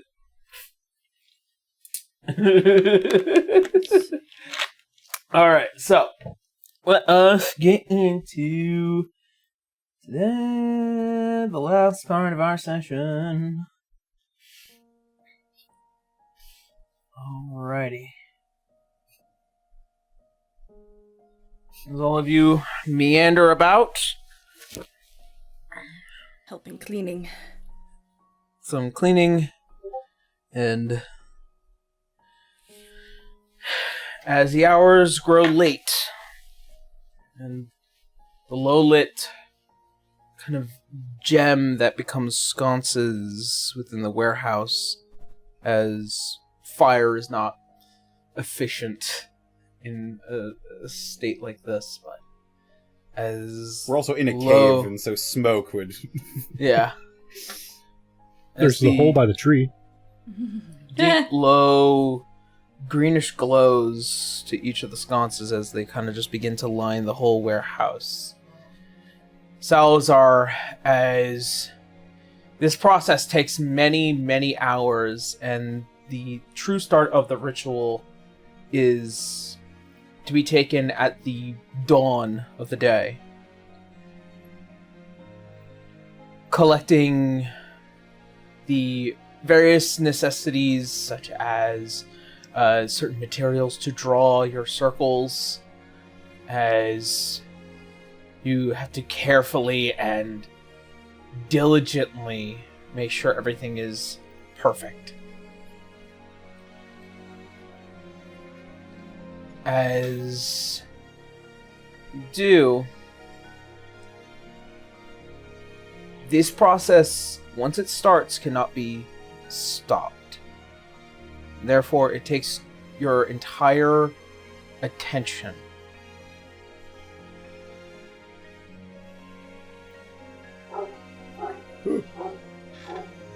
Woof. As the night proceeds forward, who intends to sleep, aside from Salazar? Probably just Citra. She's got not much else to do. Okay. Nyx intends to sleep as well. Arya will sleep. I think we're all going to sleep.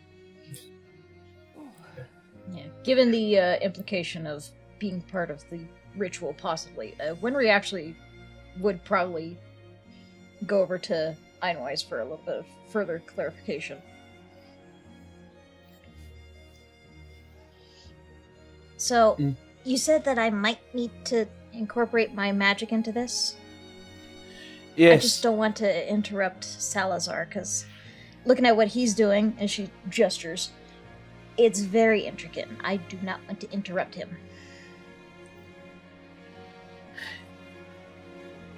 The ritual, in order to ignite the body, it is, it takes a lot of energy, and in this instance, instead of possibly drawing upon the energy on this mountainside, which would destroy its potential ecosystem, I will recommend to Dr. Salazar that we rely on your energy. Hopefully not entirely. I still need a little bit to keep kicking myself, so... I will keep that in mind. But do get some rest.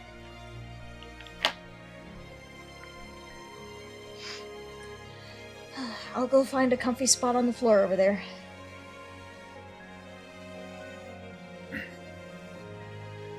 And as you do, you proceed to find a nice, cool place and rest as your minds begin to drift. Nyx, as you go and you begin to kind of blink in and out of consciousness, you notice next to your sleeping situation, a warm-colored brown bag appears as it just is slightly open. So it looks like to be a slight dribbling of sand coming out of the pouch. Uh-oh. Nyx's tail wraps around Salazar's ankle as they are now sleeping in Salazar's bed more often than not nowadays. Unfortunately, Salazar is performing the beginning of the ritual, so she is unfortunately alone right now.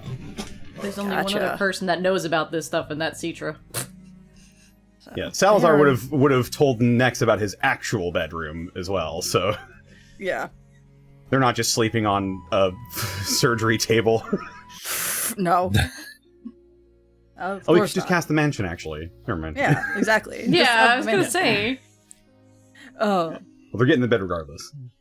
Yeah, they are alone. As Sam begins to slightly pour out, as your eyes finally drift into the ether, you open them and you find yourself in the massive open court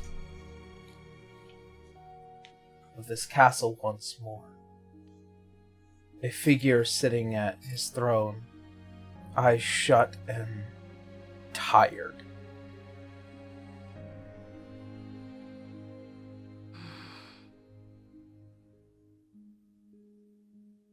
Here we are again. Nyx takes a deep breath and slowly, cautiously approaches. As you do, see almost as if the eyes just break open. Nyx freezes.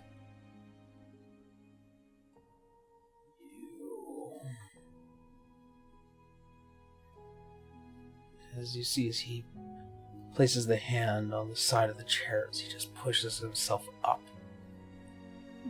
Nyx takes a step back. Again, you.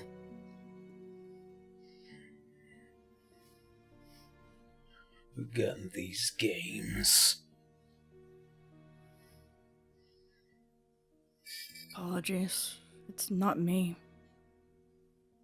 No, it's not you. Still yet.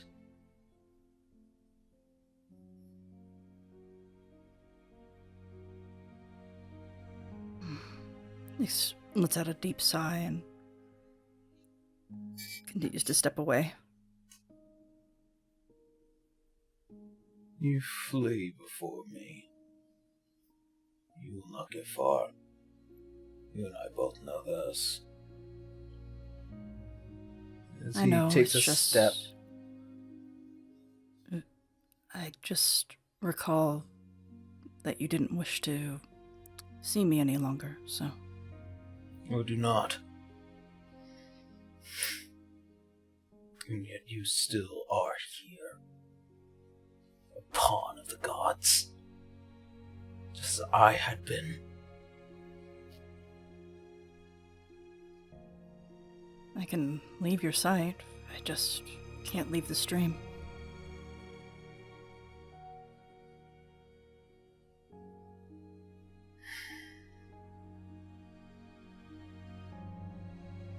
Do as you wish.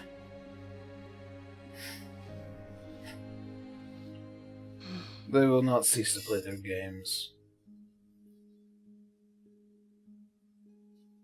If you don't wish to have my company, then I'll be in the garden.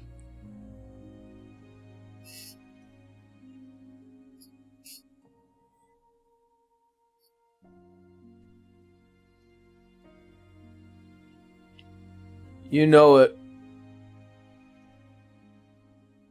Know what? That they intend to play with us. Yes. That they continue to do this and that they continue to guide us together. I do not know why.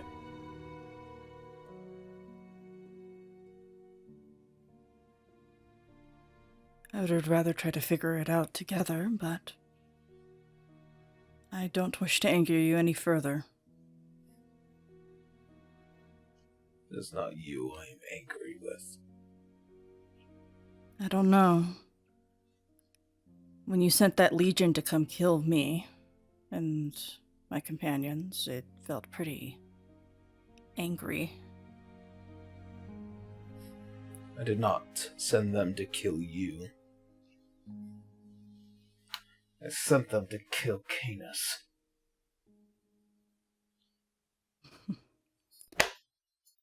It is hard to determine which I want more, him dead or him long enough to be alive to know what I will do to spite him.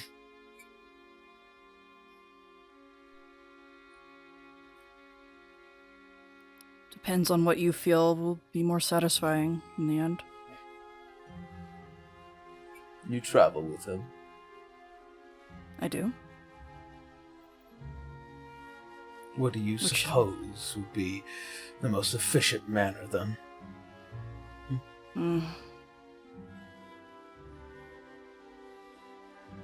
I cannot speak about Canis as I don't know him personally, but from my own personal experience on plotting revenge and such,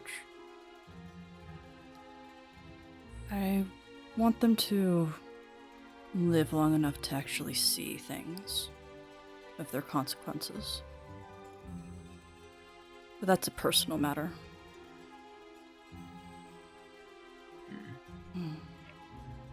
I don't know your brother very well. Even in these months that we've traveled, I've only spoken to him a handful of times. And from my observations, he seems very distant from his children. He seems to take on a lot of aspects of a father who doesn't care. But that is just from observation. So please do not take those as just facts.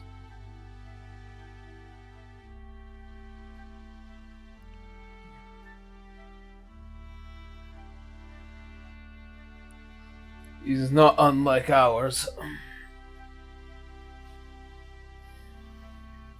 You wouldn't find it insulting that I agree with you about how your father and him seem to have a knack for leaving their children behind.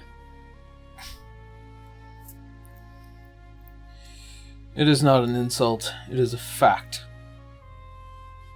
In case you might have forgotten, it was he who gave the order in order to assure that the Lich King walked upon my kingdom. Saw to it that the Lemurian race would be nothing more than a hidden footnote in history. Which is just cruel. And yet he poised himself as a king of the gods, king of the dragons, creator of its son that would create the Lemurian race. What a waste. All that power and all that strength, and all he can do was run. That's Modius talking now.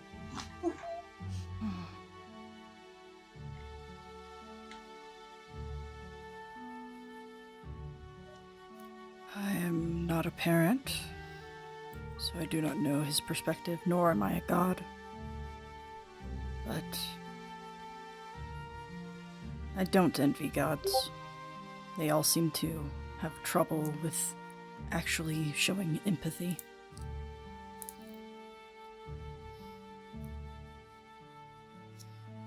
But at times that also includes you.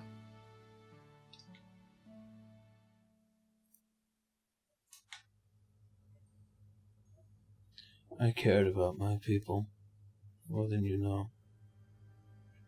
I don't I know really because you am. haven't told me your story. You pushed me away before we traded stories.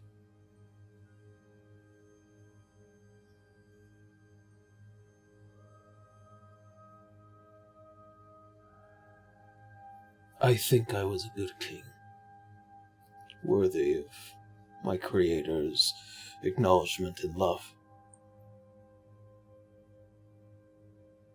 In the very earth, from gold and silver, from sapphires and rubies, from cobalt and copper,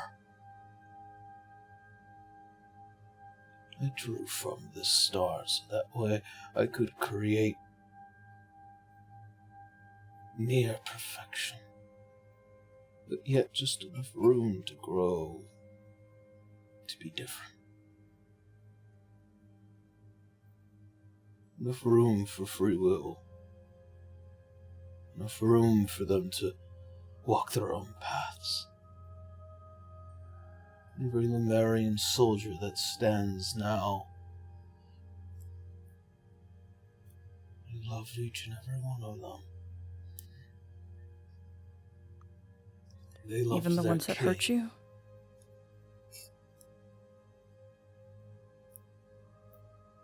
Especially the ones that hurt me. Hmm.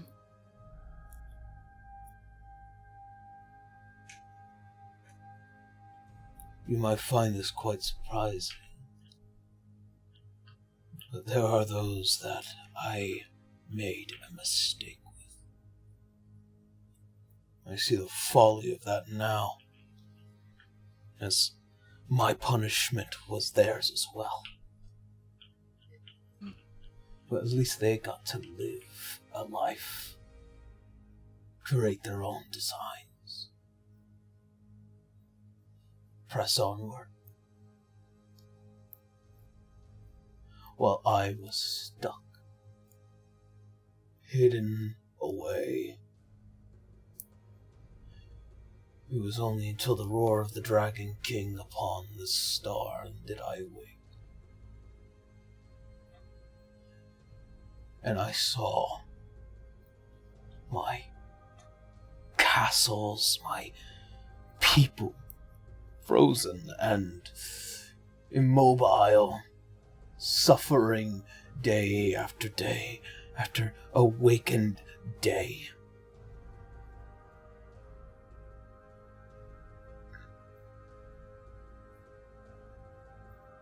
And I was surrounded by people, but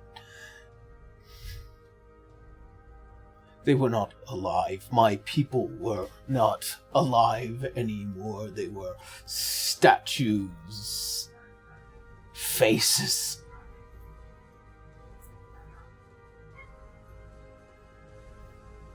And then I began to think, mayhaps they need not flesh,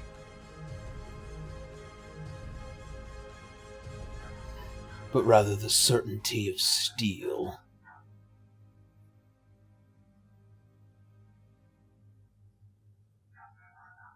Apparently that was a mistake too.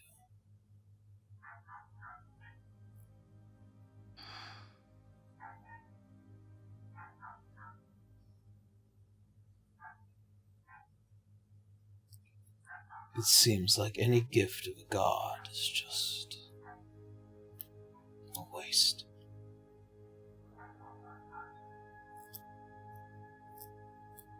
Hmm.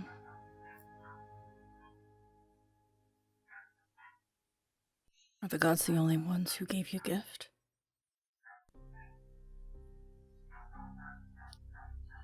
Yes. You sure?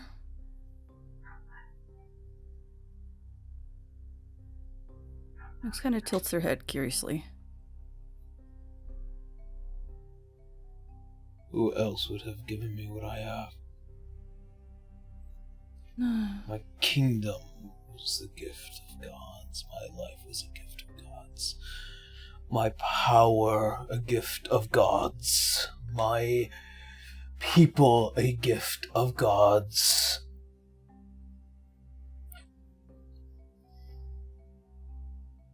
What else is there? Oh, you can be given life, but that doesn't mean that's the only gift in life that you get. You lived your life. There are surely other gifts that you were given. See as his that are not head from tilts gods. up. See as his head kind of just tilts up.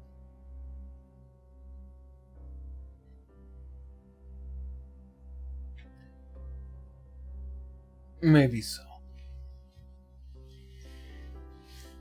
But easily things that have been given were also taken away. The one I loved. Yes. Taken away. Lost to the ether and left to be rotted away in betrayal and sadness.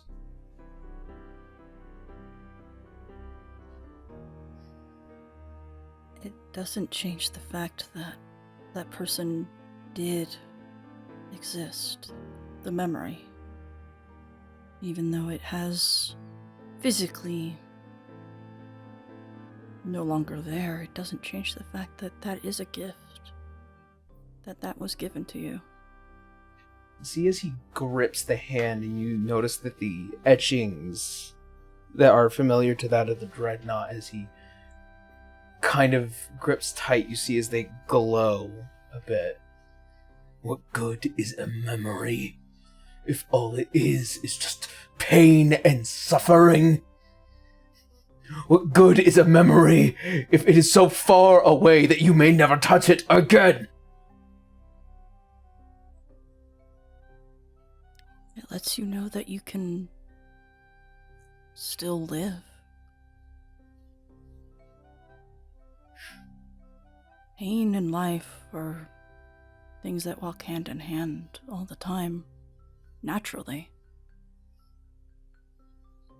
But that doesn't change the fact that you did exist in a moment, even if it was felt like a moment of happiness. That is not. Doesn't mean that it's gone forever. That is not life. That's just bad design. I guess that is just a matter of opinion.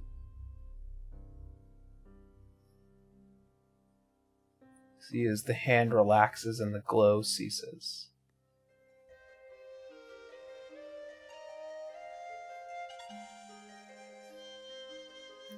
Regardless, my story is just another chapter of tragedy in the annals of the gods. I am what hubris is made of.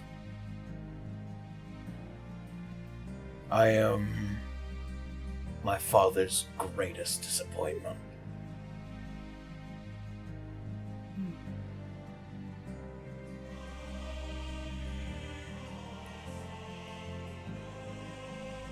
I don't know.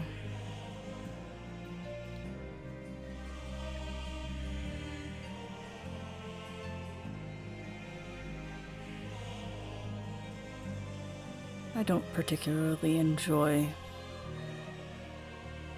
such a notion of a parent putting so much on their child without even allowing additional assistance to them. But I don't know much of gods, so I'm just a mortal.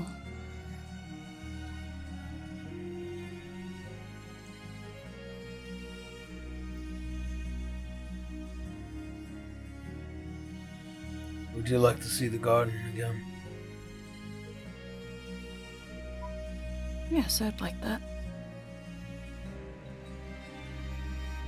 As he descends from the steps and see as kind of just the flow of the robe slightly dragging behind him, his face still remained unamused.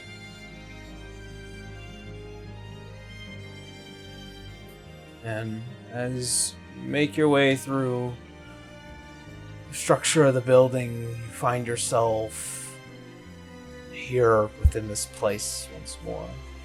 This beautiful garden and a night sky just above it.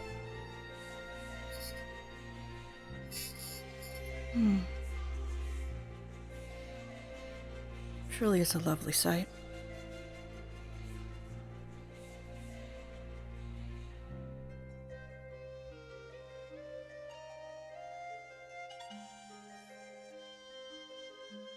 Thank you for gifting me a moment to see your garden again.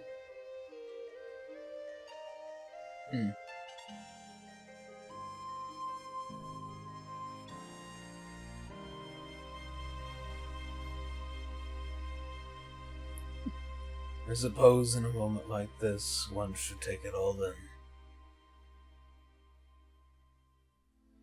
I agree.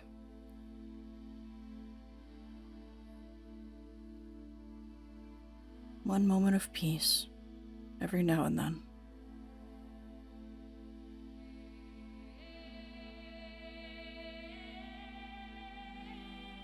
You and I are about to go to war. I can feel it. Yes, unfortunately I do have to hold up my bargain of being a guardian. I have to do what I can to protect what's left. So much was hurt and damaged. It's completely out of my power.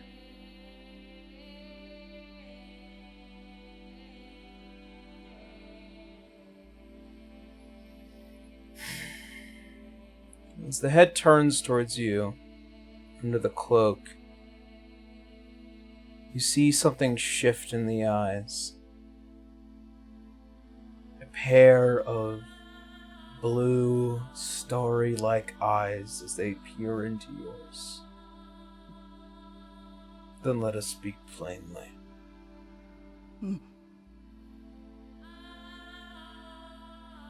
I will win.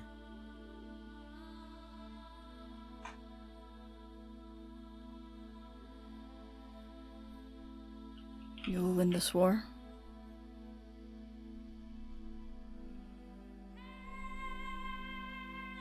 Is that what you're saying to me? Thousands upon thousands of years hoping to come to this end.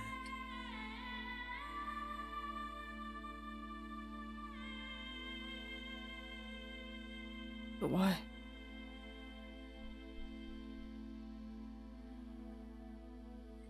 It's like I said.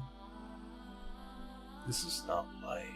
This is not living. This is pain and misery.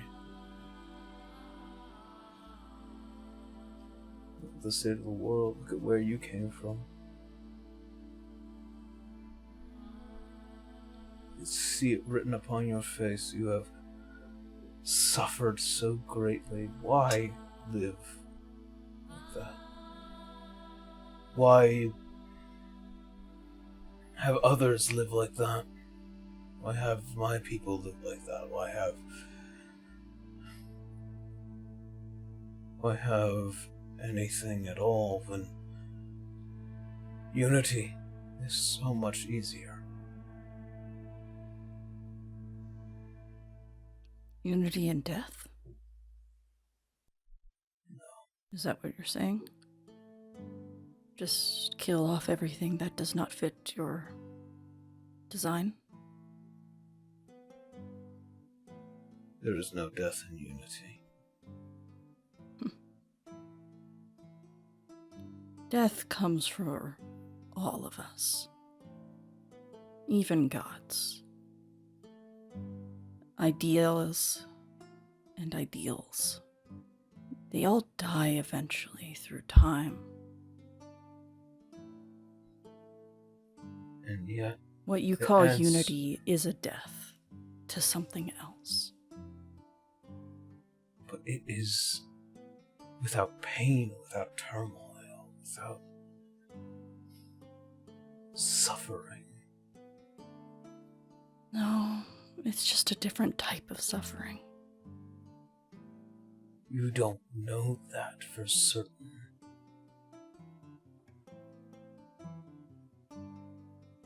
I don't know it as a fact, but I can empathize with those who have lived such long lives and find... Do they not deserve genuine, actual peace, not this falsehood? You've seen the heavens, have you not? Is that a worthy afterlife? Not for me. Everyone is different. But it is That's not. the thing. It is not an afterlife.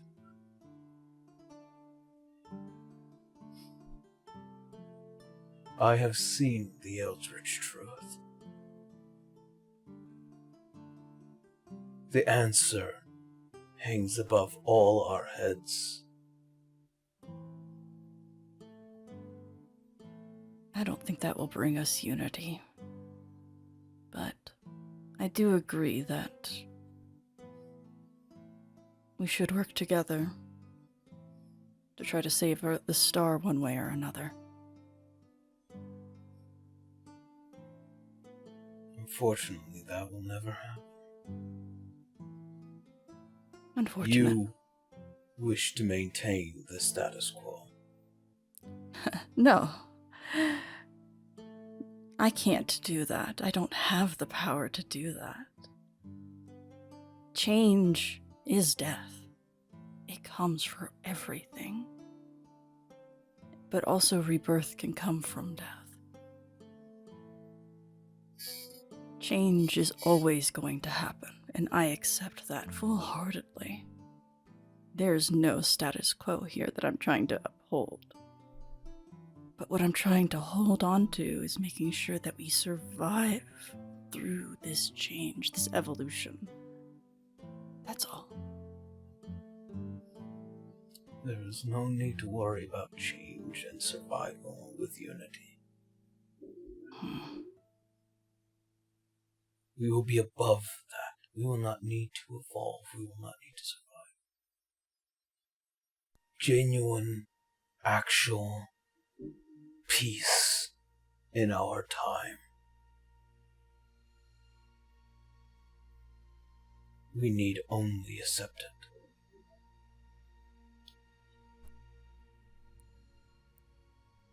That's not how nature works.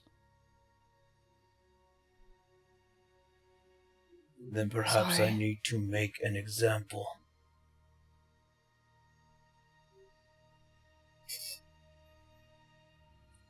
So clearly you and your allies see me as a opposing force. And in war, all is fair, is it not?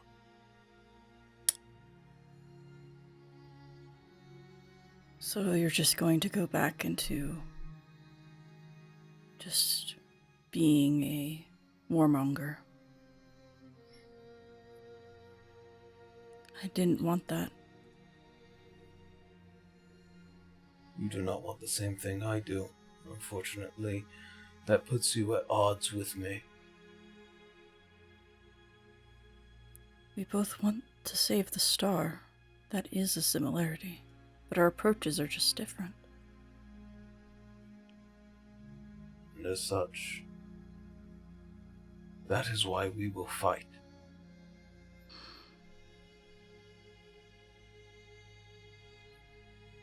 What you want and what your ways have been, thousands of years have been attempted and they have all failed.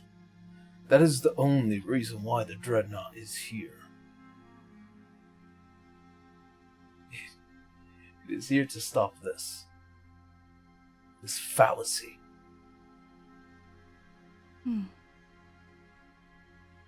What you want is an illusion. What I want is certainty. But it's not life.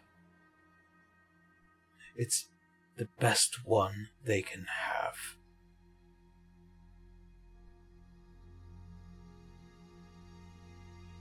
And unfortunately, I can no longer allow this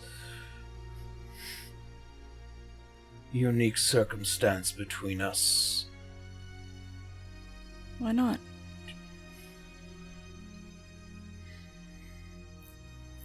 Because I fear it may change my mind. And I've said it long ago.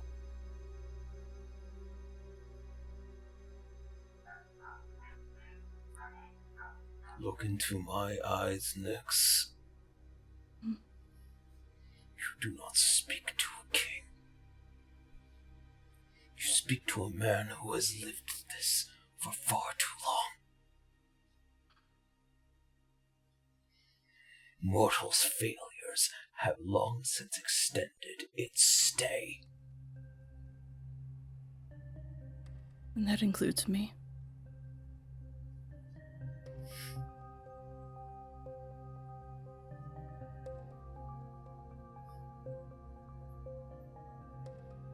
You will be there in unity. When you realize that there is peace there.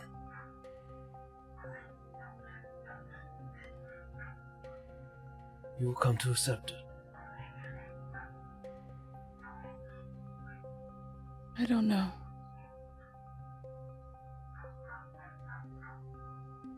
I'm a being of change. Then mayhaps your mind will change in time. Well, you'll just have to continue to convince me.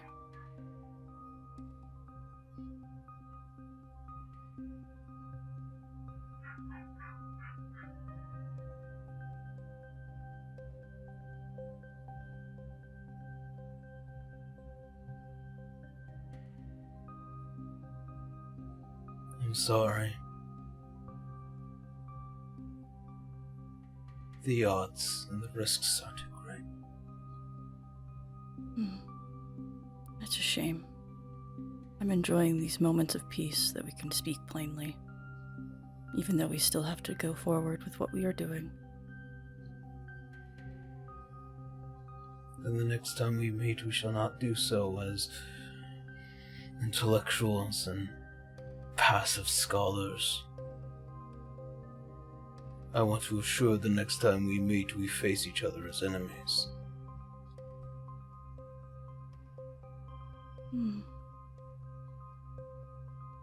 I wouldn't think of you as an enemy exactly. More of a force of nature, coming at odds, like water and fire. But let me assure it. As his head turns towards the garden, see as his hand raises, sparks begin to ignite between the fingers. And as he begins to grip down, you begin to notice sparks begin to ignite on flowers and the trees. You begin to see as they become slightly immolated before they become like wild flame. Nyx immediately tries to stop it in some way. As you attempt to, it's like a ghost phasing through wall and flame.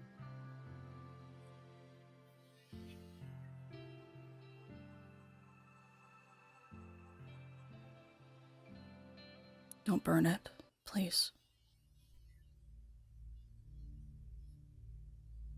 I told you. The next time we meet, I will assure that we are enemies. Oh, you'll be filled with this regret.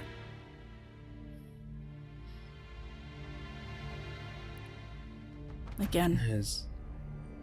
You see as the hand raises, as the flames begin to ignite even further, the entire garden is set ablaze.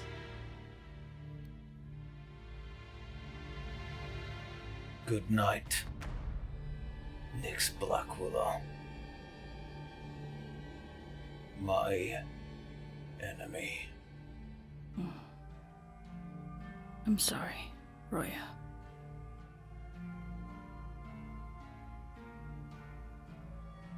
See, as the eyes blink back and they become that red color again.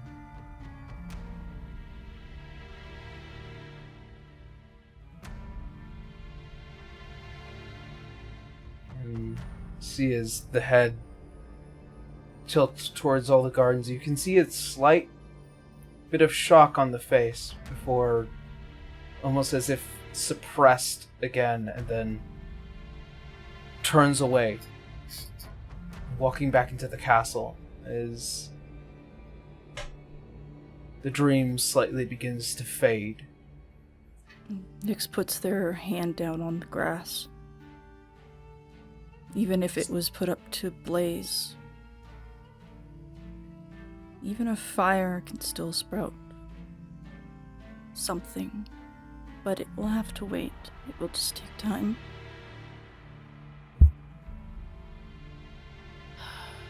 Shame.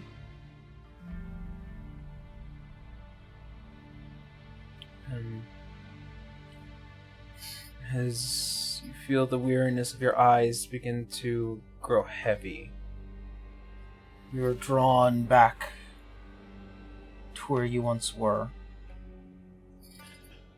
Sand in your eyes.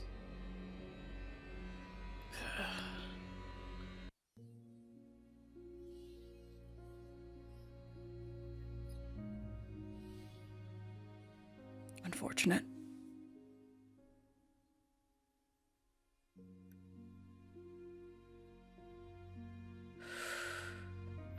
As night continues,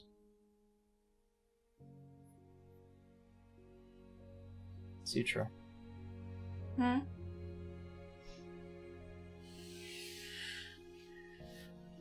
As your dreams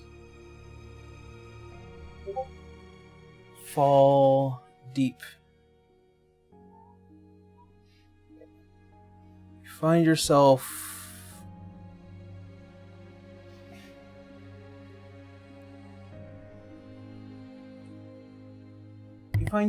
in the boundless dark again. But this time, walking alongside a familiar ally, just no detail, just a shadow of sapphiric blue.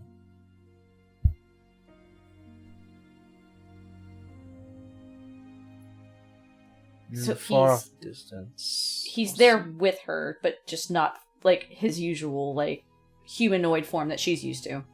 Yes. Okay. In the distance, you can see as like a draped white cloak just descending from above again,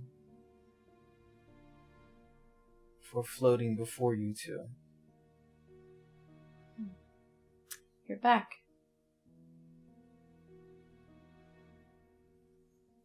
This place is unique. I feel nothing. This is how it talks to me.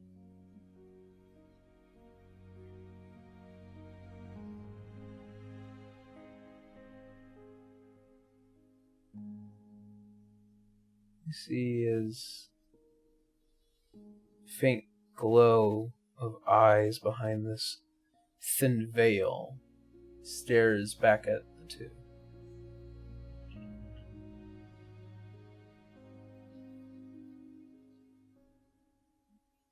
You sought after being pure sapphire.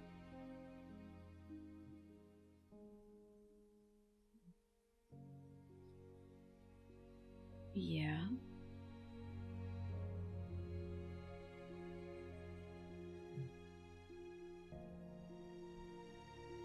will serve you well.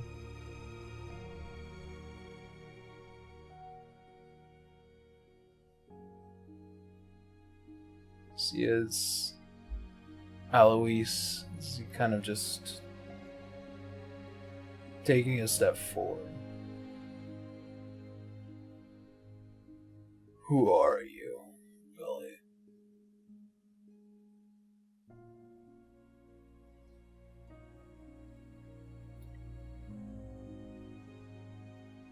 As the head turns, there's almost a slight annoyance, almost as if to not dare to be spoken to unless spoken back.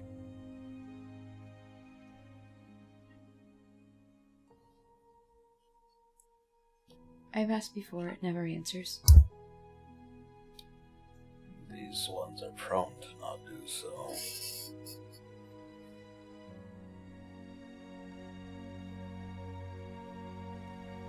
Yet it seemingly has knowledge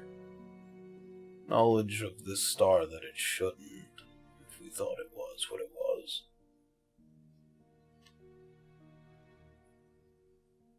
Citra is doing her best to play stupid right now.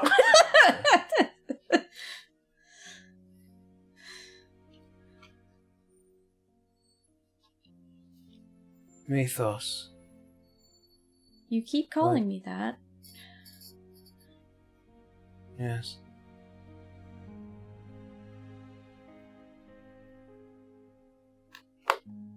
You are troubled by this being. No.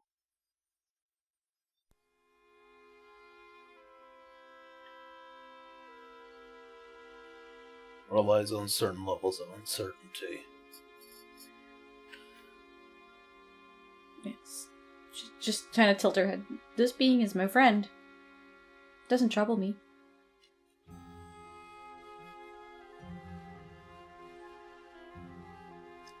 And yet it had once caused you great deals of pain. Yeah, the loss of a friend does that.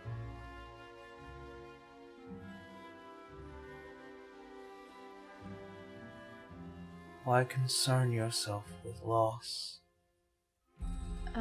It's part of living. Does it have to be? That's what life is. You can't appreciate the good without the bad. Bad is arbitrary. Okay. Well, I'm happy with how my life is. Are you?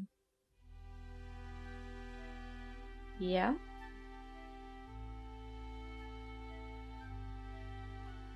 Do you not harbor deep sadness in you? Yes. Does it not overshadow your happiness? No.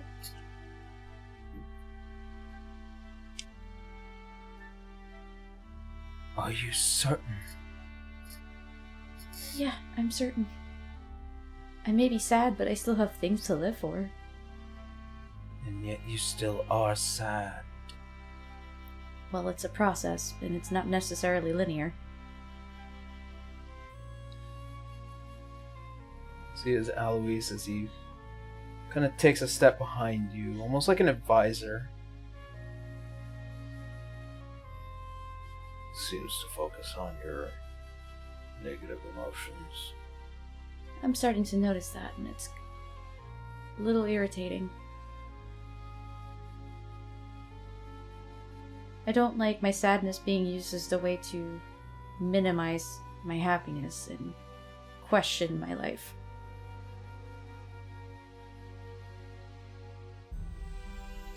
Why do you seek the mythos?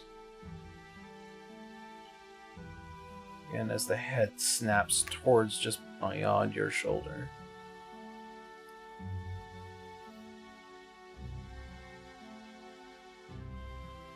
It is what will determine the outcome of the star.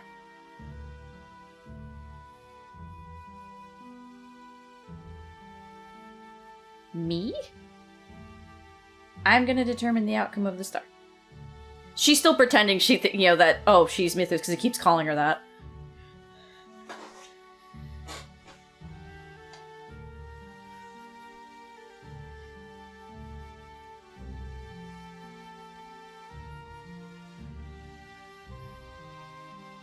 There are no gods, and yet you carry its spark. However, there are those who still need theirs.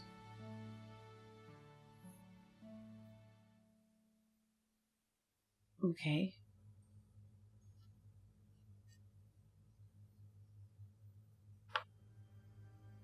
See, as Eloise begins to lean back towards you, He's seen Citra's memory, so he's aware of what she knows, that it's trying to lead her towards a possible hope to then take it away. Like, it's a whole lead on.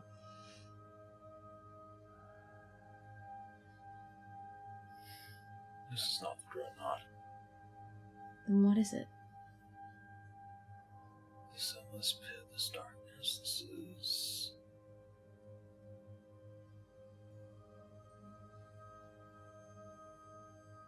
This is a demon. A demon. One that likes to hide in the night. One that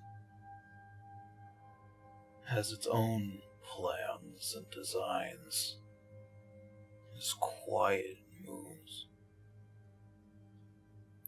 I did not think that it existed, but we are not in some ancient domain of the Dreadnought now. Oh, I guess that's a little relieving. We're in the abyss.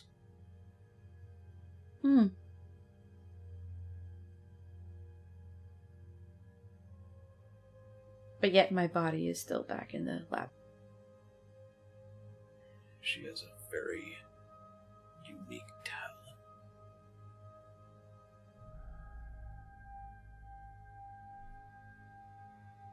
So why is it working with the Dreadnought is the question. That'd be a very good question. Yep.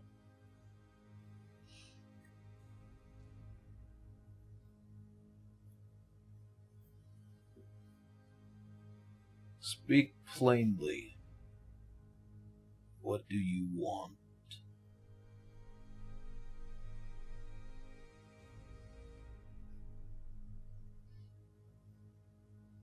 As the head tilts, you can see that there is still a level of impatience.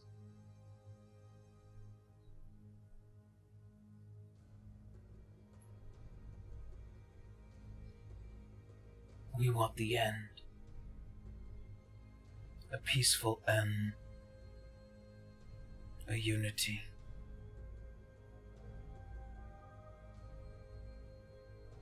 Something that we were promised long, long ago.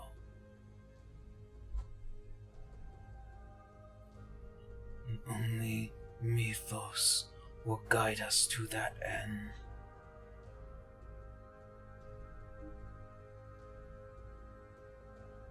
Who promised you this?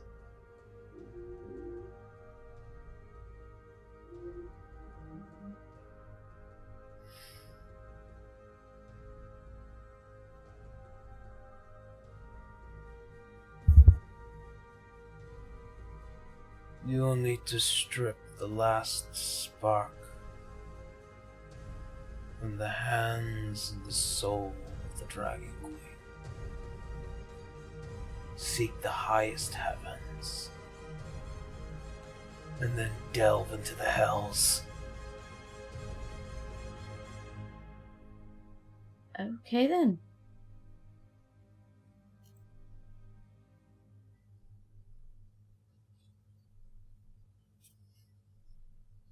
As you see, as it sinks beneath the darkness,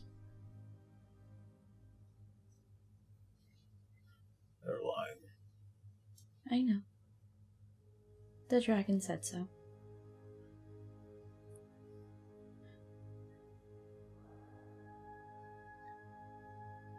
I hate demons. Who is she?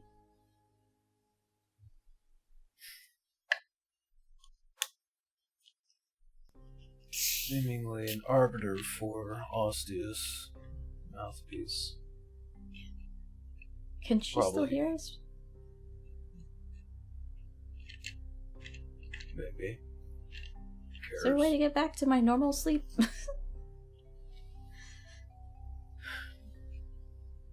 Sure. But for now, it's just you and me. Well, forgive me for not saying too much, but you already have seen what I know, so I'm just being careful. It's alright. But yeah, it's been like that since, well, right before the gods fell.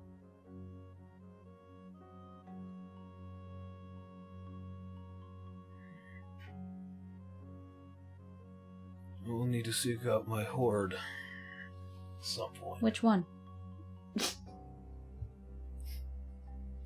Wouldn't you like to know? Yeah, actually I do. Perhaps I'll show you. It's good to have you back. It was trying to feed off my guilt that I felt after the whole portal thing.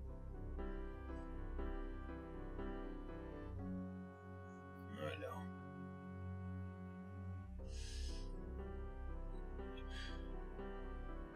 Because like I said, you were far more important alive than risking you being dead. So long as you mean that both figuratively and literally, you know, needing but also friend, because I'm assuming we're friends by now, right?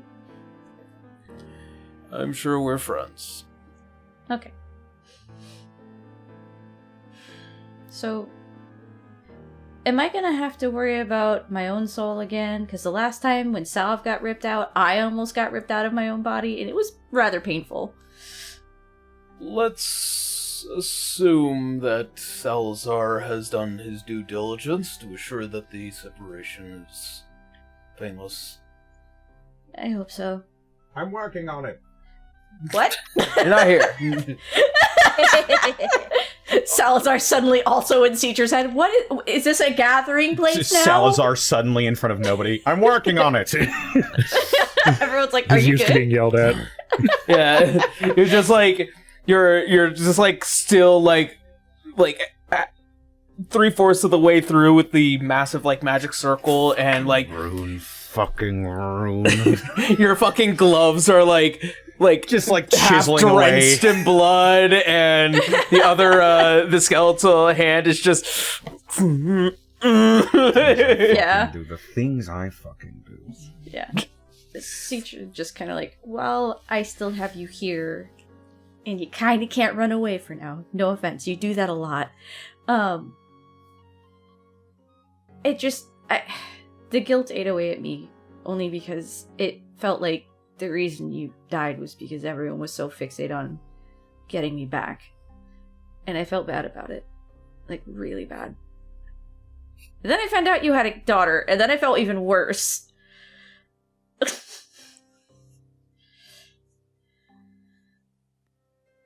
I wouldn't worry about her. Anytime I would. Your arms cross. It's not that it's complicated, it's that it's... I'm gonna... My time is up. Is it? Not in death, more in... I've served. And I have served. Okay, so you can retire, but you can still go back to your kid. My father doesn't get that choice, but you're choosing to not go back.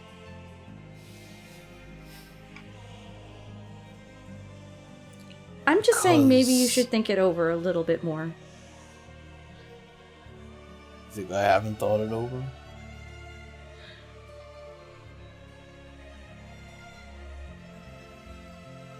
I know the form I've seen you in is never actually your true form. I'm just saying, if you want to just retire, you can always change your form, which you've proven, and you can still be with your family. It is such a precious thing to lose. It's far more precious to protect it.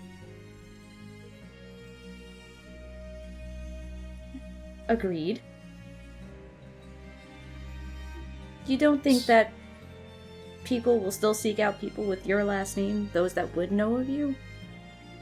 I don't doubt that. So the difference between you being there and not being there is literally just your presence. The world's gonna be scary and good at the same time, regardless.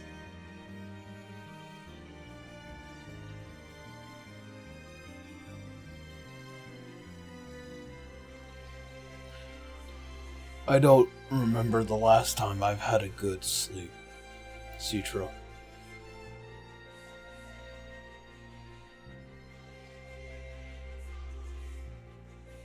A good sleep? It's not. It's like I said, it's not complicated as made. I'm not trying to abandon them or withhold protection from them or hide so that way they might be able to live a normal life. No.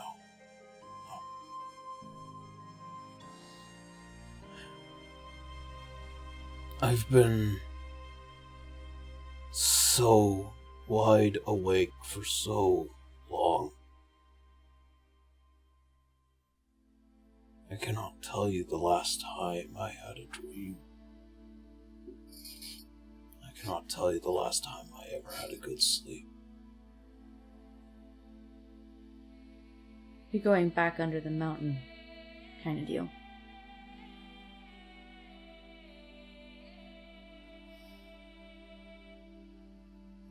I'm so tired.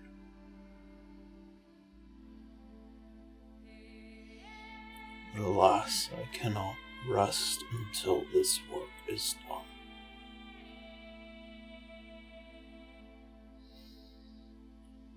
If anything, maybe tell her that. Because it sounded like she took it the way I did initially, which is just you're choosing to leave. I am. I know. And that's much worse. And yet I still must.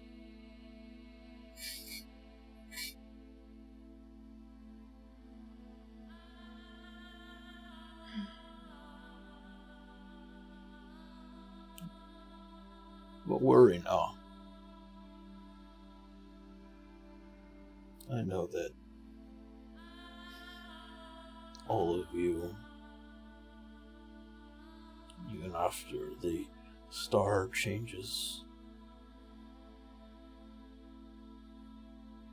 the people I will leave behind in the waking world will be okay.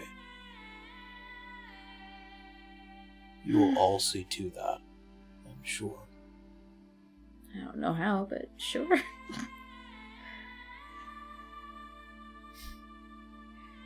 Doesn't exactly come with a How to Be a God 101 handbook somewhere.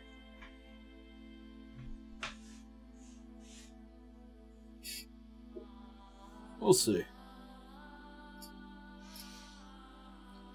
I think the only one that could possibly write such a thing might be somebody like you. Me? Oh, goodness, no. Somebody like you. That would have to be Dagex.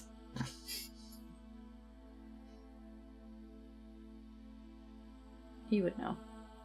At least, he's really good at explaining everything. I get lost in libraries, you remember this.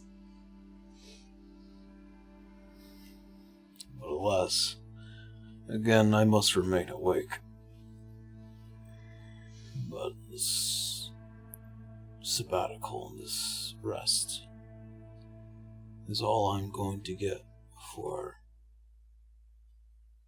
before we must fight for our lives. Yeah.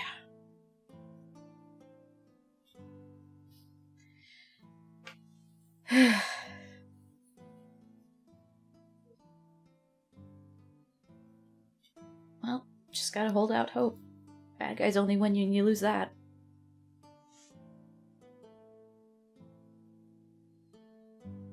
That is true.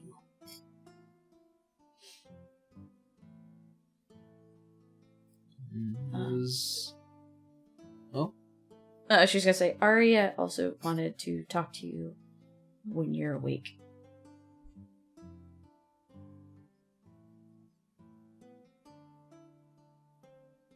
And I will.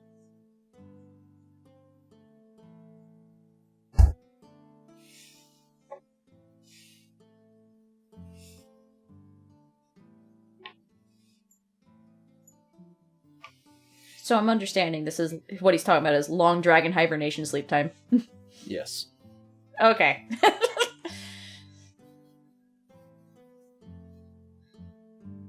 As the night proceeds, all of you begin to awaken hours before the first breath of dawn. You all slowly begin to march into the center of this warehouse. A circle complete, and Salazar, you take a single point of exhaustion. We have greater restoration somewhere. That you do. For good reason, though. Or he could take a nap later. That's too. He needs a nap. You find yourself a little disheveled as It's ready.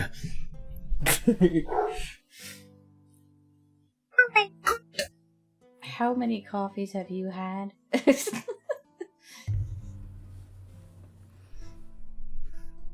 Coffee? You think I took a break?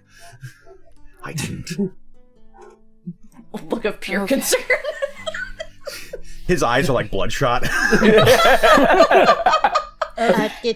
Does anyone have at least eye drops or something?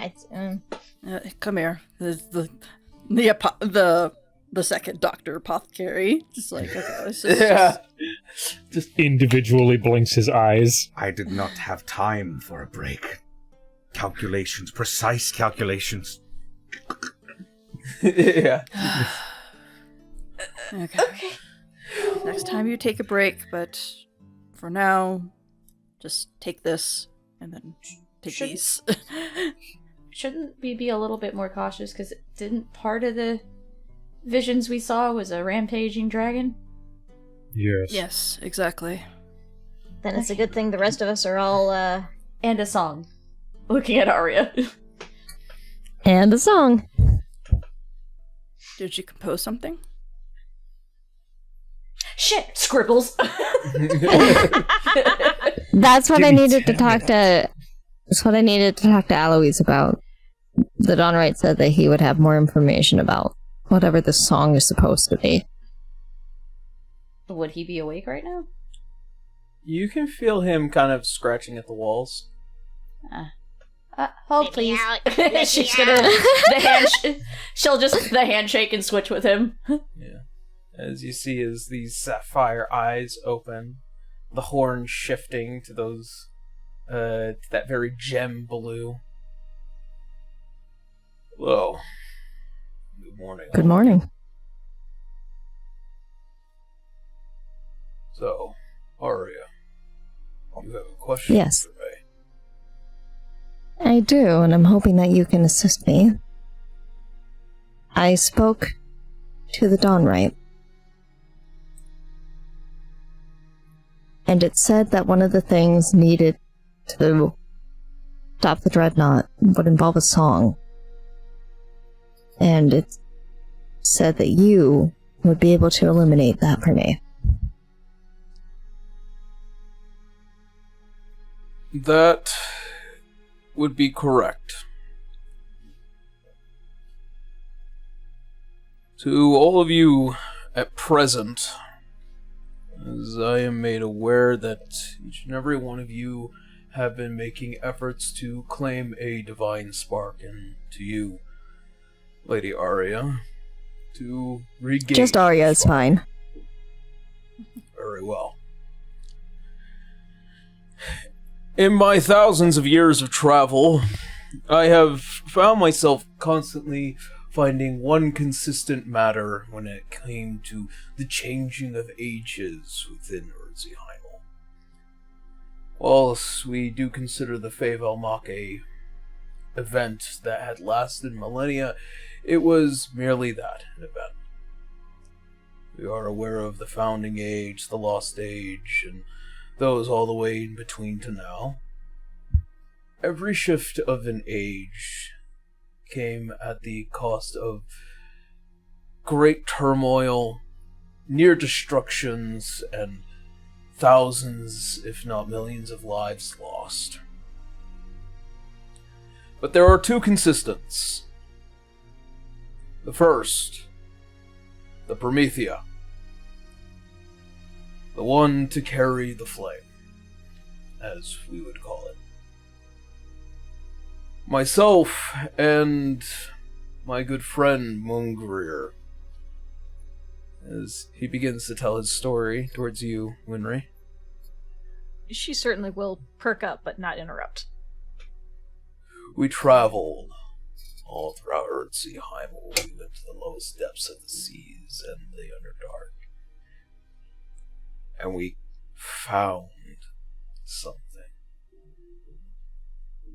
Our first interaction was Mungrir trying to look for this cycle.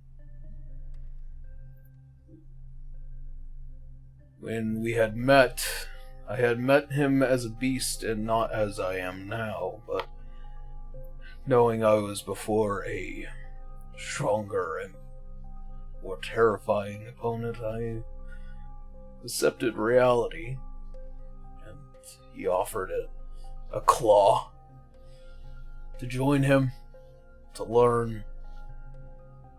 And so we went further into the depths, where I had then come across many, many different lives. That of the Drow, who had fled to the Underdark after being ousted during the Feyvelmach,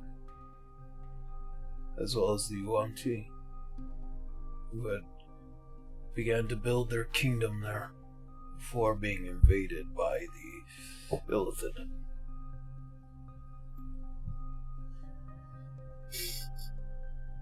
Well, we did find... Arya kind of just... Sorry, I was going to say Arya just kind of pales a little bit at the mention of the Drow, knowing that she killed Lolth. Oh yeah, he's aware.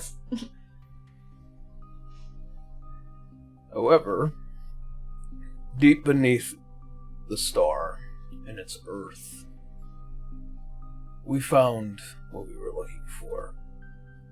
To those who acknowledge it, it was the very being you had all met. This dragon of time, proof that we were anchors in this wide and infinite universe. And it spoke to me. It spoke to me as such. The Promethea will carry the sun on their back, and a torch of light in hand to the base of the Guardian's earth. Another consistency we had found. The Sovereign, the King, the Healer will raise the brazier as the song of the gods is sung by hope. Upon the ignition, the Promethea will name Mythos and will guide the star to the next age.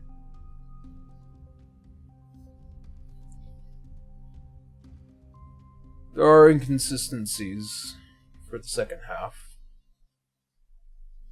I've been assured that there have been a number of sovereigns that have been a part of many venturing groups, many kings, many healers. But the two consistent things have always been the Promethea and Mythos. In the last age, as he looks towards you, Canis, you were the Mythos.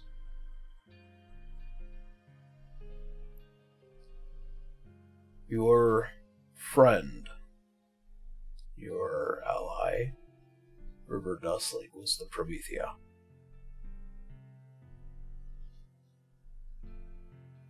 Alright, he just hasn't told anybody of this stuff either. Yeah. How did that happen?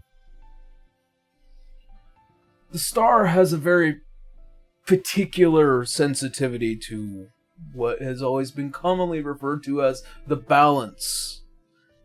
I'm sure you've probably heard it a million times and a million times more by gods and whatnot. But the star has a symbiotic relationship with those that live upon it. Too much light, too much good, too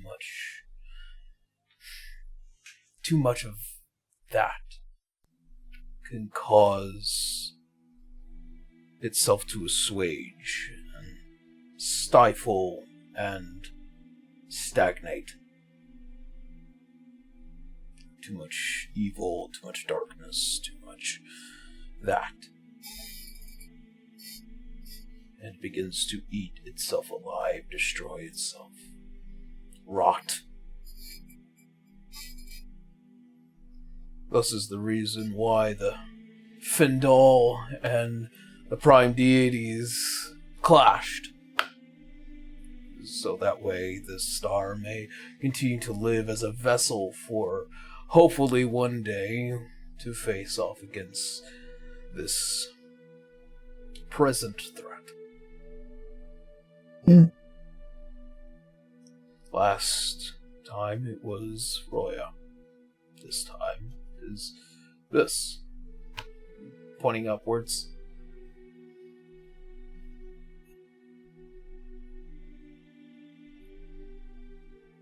So,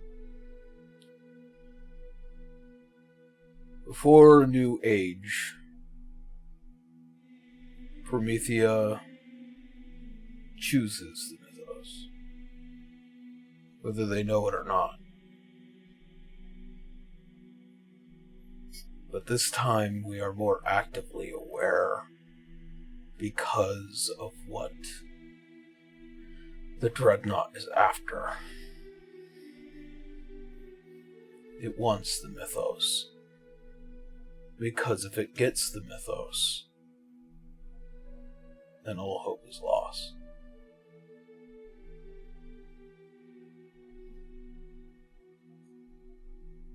I am sure that Citra has already told you about her dreams with this entity. It believes her to be the Mythos. Build her up. Yeah. Make her strong, and then, when Ostius finds it fit, may strike her down and put an end to the cycle.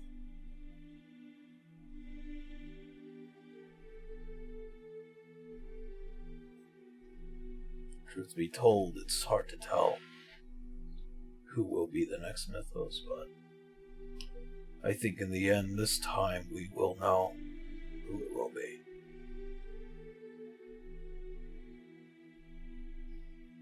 And who that will be is Citra's choice. Da-da-da. Yeah. So you're saying that she's the Promethea? Correct.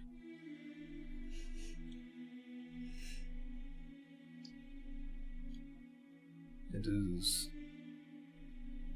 what I had been told.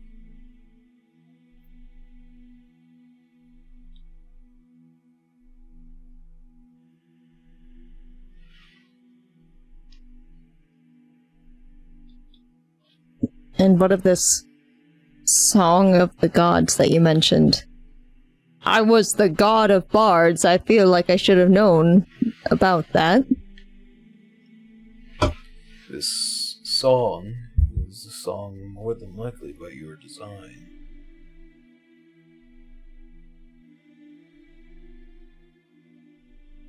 It might just come from the heart.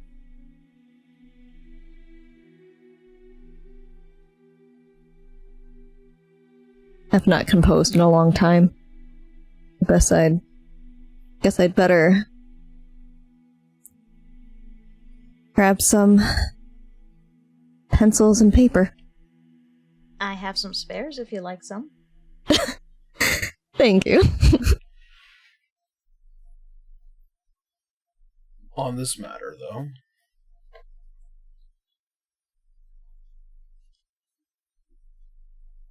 the terminology in the spear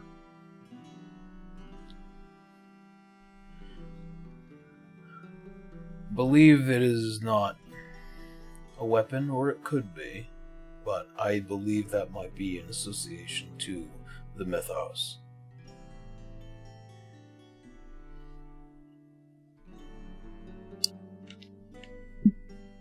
When I spoke to the Dawnright, it seemed to imply that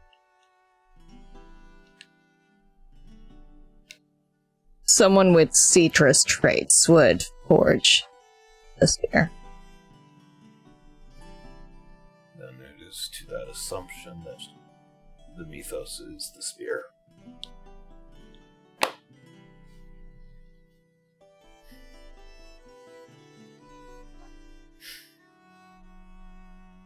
I find it so frustrating dealing with ancient beings. Nyx kind of rolls their eyes a little bit. So does Canis. They always talking and about their their vague riddles. Oh, boo-hoo, you need to deal with vague riddles. Nyx is mostly referring to how fucking Alois goddamn does this too. Yeah. That's why Nyx rolled their eyes. Not a like, The hey, complete Pod, ancient this is the dragon that kettle. talks in riddles, annoyed that people talk to him in riddles. It's like, Hey, yeah, Pod, no this is shit. the kettle. You Yes. might I'm want to sit not down for this entirely one. above it, I'm aware. But still, at the end of the day, we talk about creatures that intend to play their own games as carefully as possible, and I am no less one. But my intent is to assure that all of you succeed, and that the mythos is chosen. I risked my life to do so. Now I risk on life to do so. Caesar just feels worse.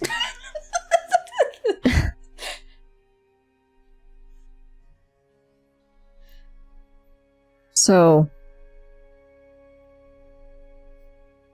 if the spear is going to be mythos, that implies that it's a person then. Yes. At least that is to my assumption. Solid one, to say the least.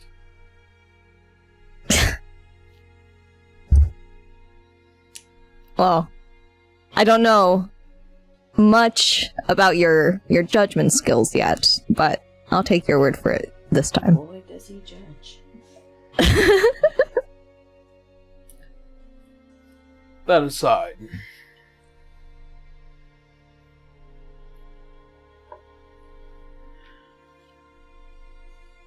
as we are all aware, the risks are great. But I do believe, at least right now, that we are on the right path. I cannot say for certain like I used to anymore, but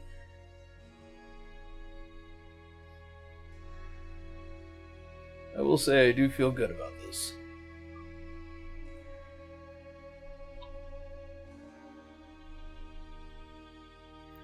I'd like to remind Good you that someone does. Yeah, this deep ass voice is coming from Citra's body, which is hilarious to me. Million semitones down. Mm-hmm. It's funny. Damn, It's puberty funny hit you imagery. hard.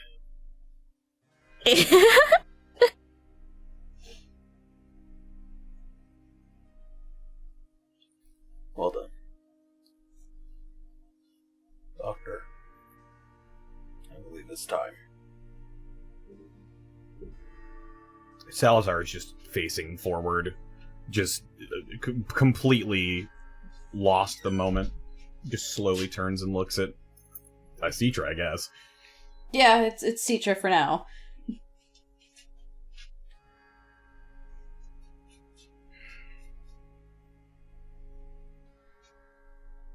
So, my people were slaughtered to maintain some sort of cosmic balance.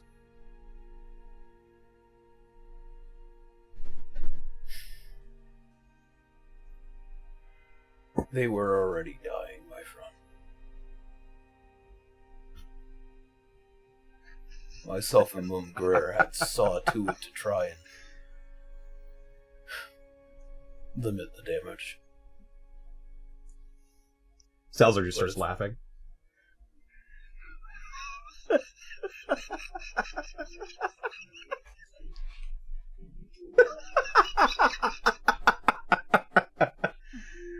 And our great destroyer was this chosen one.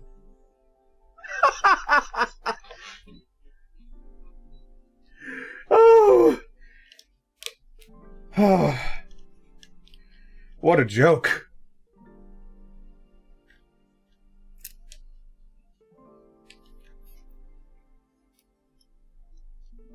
I do have one piece of solace. Not all of your people are dead.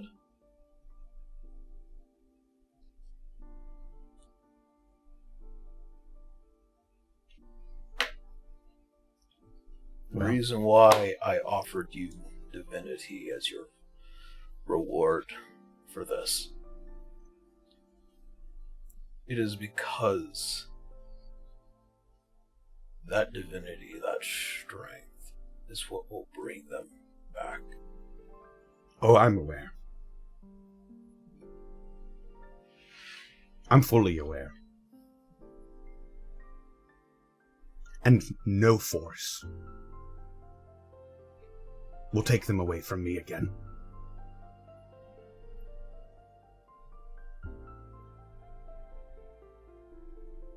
And I can also promise you this, my friend.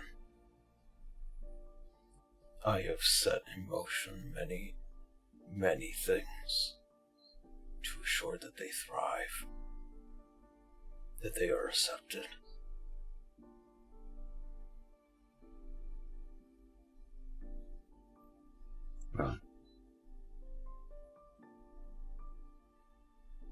Whether we're accepted or not will be another matter.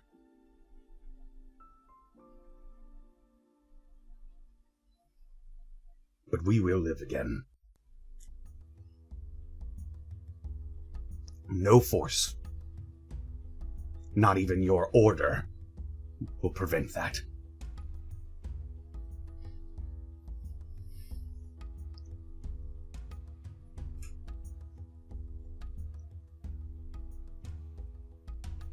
Now get back in your body. Call me a bit old-fashioned, but I do actually prefer to have my own body to work in. Well, it's not exactly yours. He Stop making me yell at Citra. begins preparing the final preparations for this ritual. Just wants to be mad at Azure, but is yelling at the visage of Citra. Angrily pointing at her, get back in your body. You son of a bitch, give me my godhood! Winds up in Citra's body. This is the same person that he now became friends with. It was all part of the plan. Tee. As this ritual will find the necessity of 4 casters. Okay. Yeah, Wenry's gonna roll up her sleeves.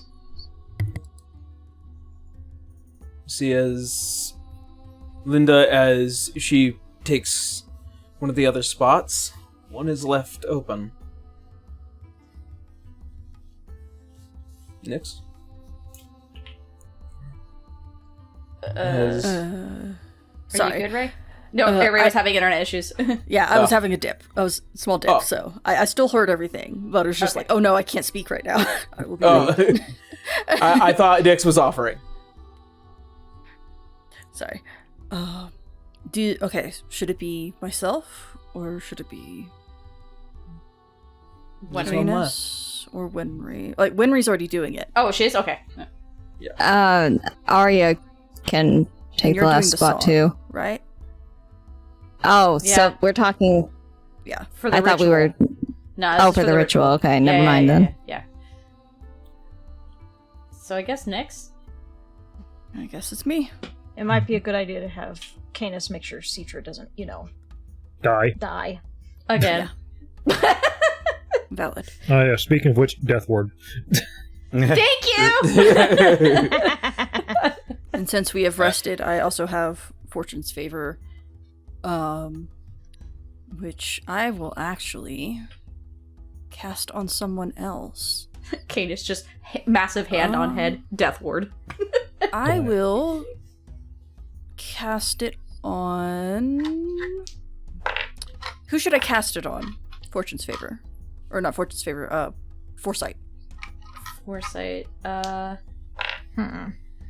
Maybe Salazar, because he's dealing with exhaustion right now. Gotcha. Not a bad idea. I think it could probably use a little bit of a boost, yeah. Yeah.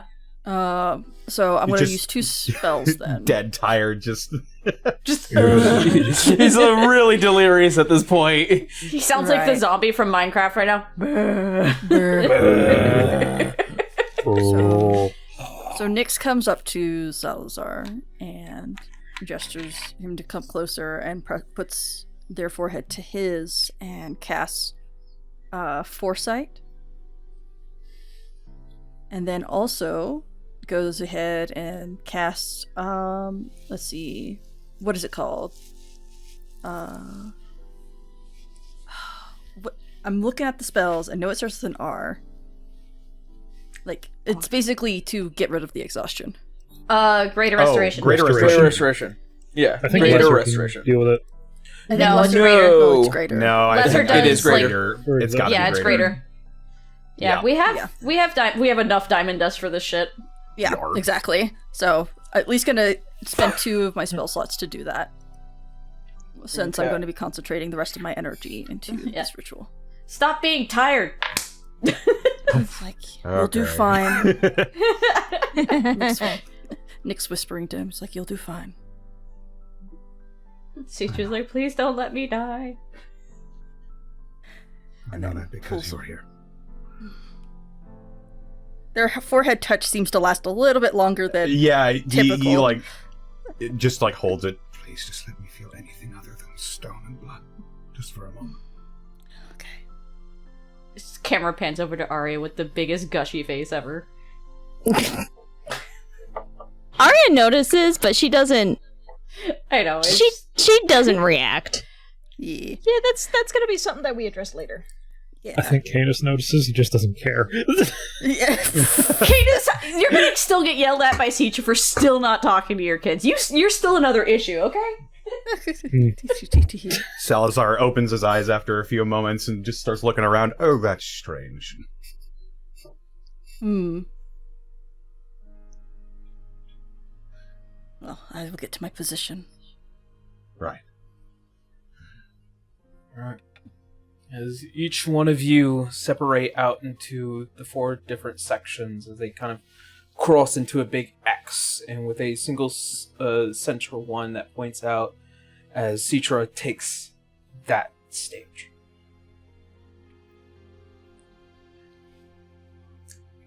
Canis, as you take a step back,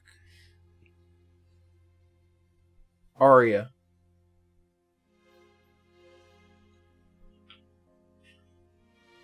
make me a performance check.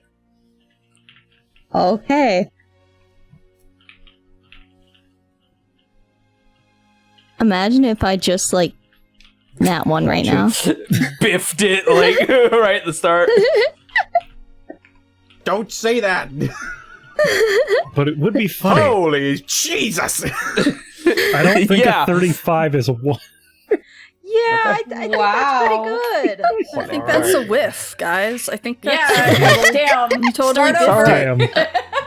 No, it's too high. Arya gives the performance of her fucking life. She sings like a fucking angel. She's playing her. she can't play the bagpipe, but she's playing her. You can store air into the bagpipe, by the way. Yeah, you can. Okay. So She does that, and she sings a lovely ditty along with the sounds of her bagpipes playing proudly. As you begin a harmonizing aria, if you will. Fucking dork. As you do so,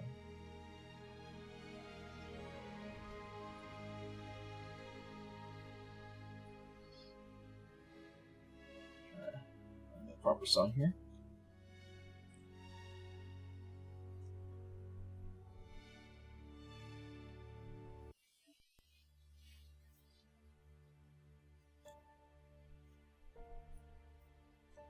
As the song begins, you all hear this beautiful lullaby,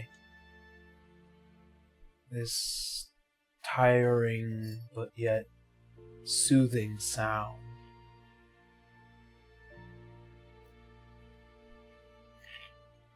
As you, Salazar, as you close your eyes and you lay your hands upon the stonework,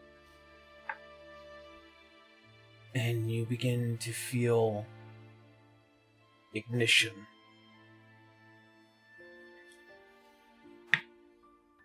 As you begin this resurrection ritual,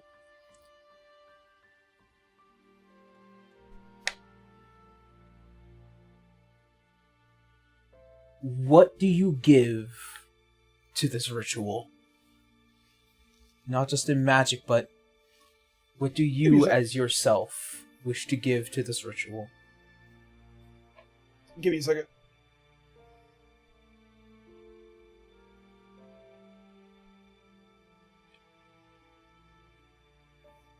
I'm sorry, give me a moment. Yeah. You good, buddy?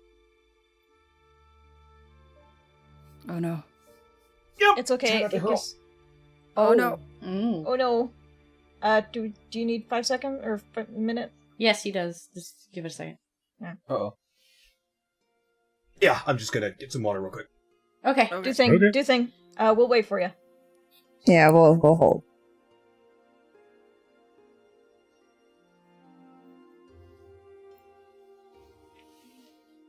We can do a little clap thing here. A little tag. Clap tag. Clap. Yeah. For my sake. It's alright. I'll take that moment to think about what I would want to put into this. Ooh. It doesn't have to be anything physical, it's just something, right? It is something. It can be physical if you want it to be. Gotcha. Is that also gonna include Citra? No. Okay, cool. I think Candace is just sitting behind Citra like a baseball catcher waiting for shit to just go wrong. Just heard a collapse, just like a bag of bricks. Go, done. You good, buddy? I think I am now. Alright. Took a errant bite of a taco and something went wrong. Oh no! Oh, I know that feeling. Oh no, I know that feeling. Okay, if you feel like you need to skedaddle, No, let I'm us good. know. I'm fine now. Okay. Alright. Okay, good. Phew. Phew. Right. You all need better What did you say? Alright, clap Okay. to get back to... Yeah. All right. We're gonna clap to get back. Slap, slap, slap. On Alright. Clap, clap, clap, clap, clap. ready? What do you give to this resurrection ritual? It could be anything. It could be a physical object. I just need to know. What do I give? Could it be a This memory? ritual? I guess I could give a memory.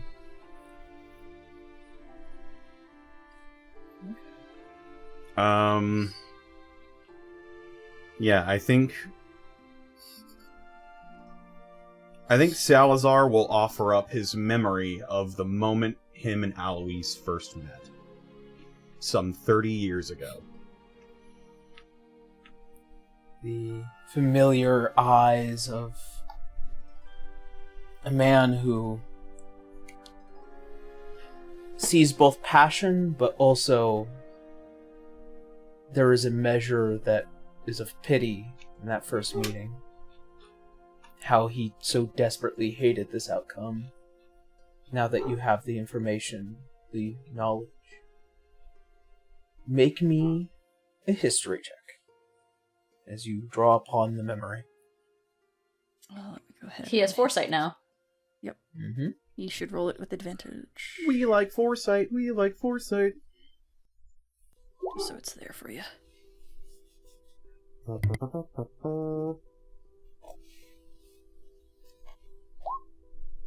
There's a 28. Let go. Very good.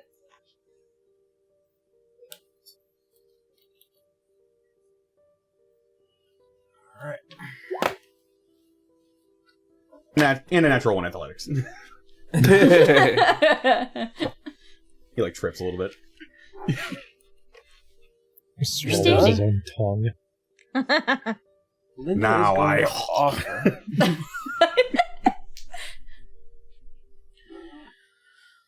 Linda is going to offer a gem that she has on her person. Ancient and carved back during the days in which Lemuria had once existed. She offers it into her circle.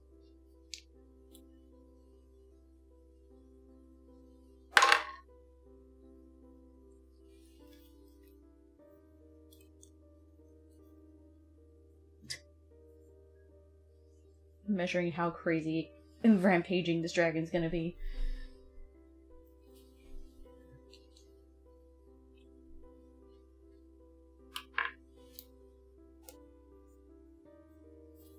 Okay.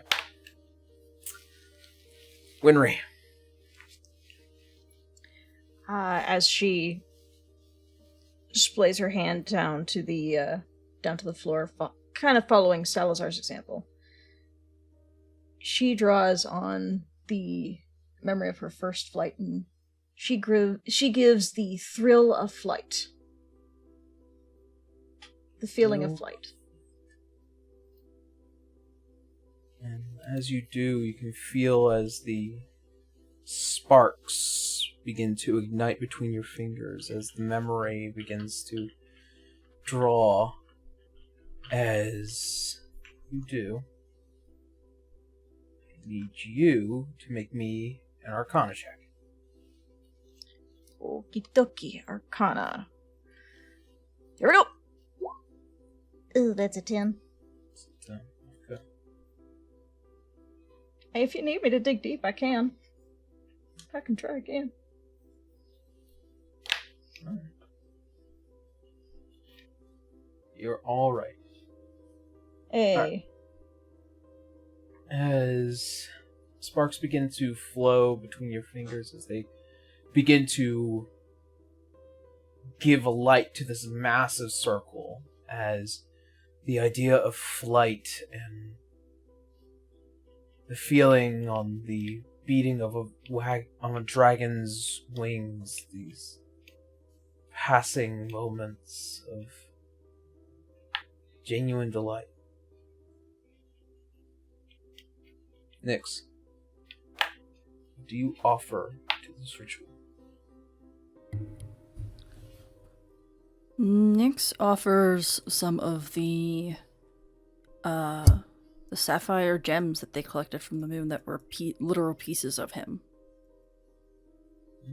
Back up there as well, but probably unconsciously gives their own memory of their interactions with him. But they might not be so positive. But he did help bring together Nyx to meet Salazar, as well as gaining their powers. So they were a result of other consequences. And Nyx understands that deeply, despite their feelings. You acknowledge nature in its most greatest form, the cycle. That the path is never clear. And in order to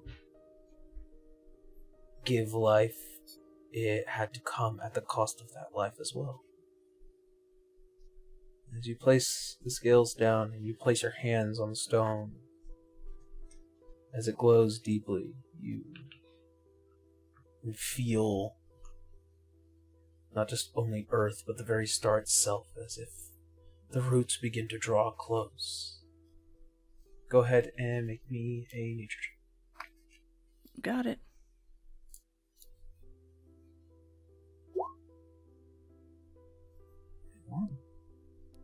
I rolled a 4, just to be clear. I have a plus 17. Yeah, That's you what do. you get with the 17 nature. Okay.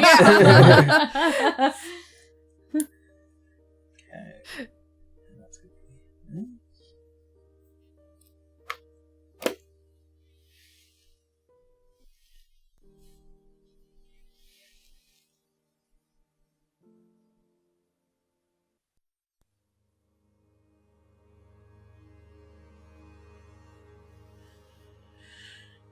As this song begins to play, as all of you begin to see as lightning begins to kind of arc between the circles, and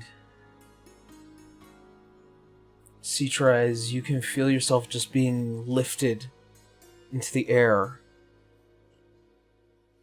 As you hold your hands out, you can feel almost as if it draws deep from within you, this place, as the door opens wide. You can see as the whole room begins to swirl in turmoil. Winds are beginning to build in a place that is enclosed. You see as every spark of lightning that reaches out hits the body, as you see as it just twitches alive for just a second before becoming still again, and every moment passes just one after the other, a way to start the heart.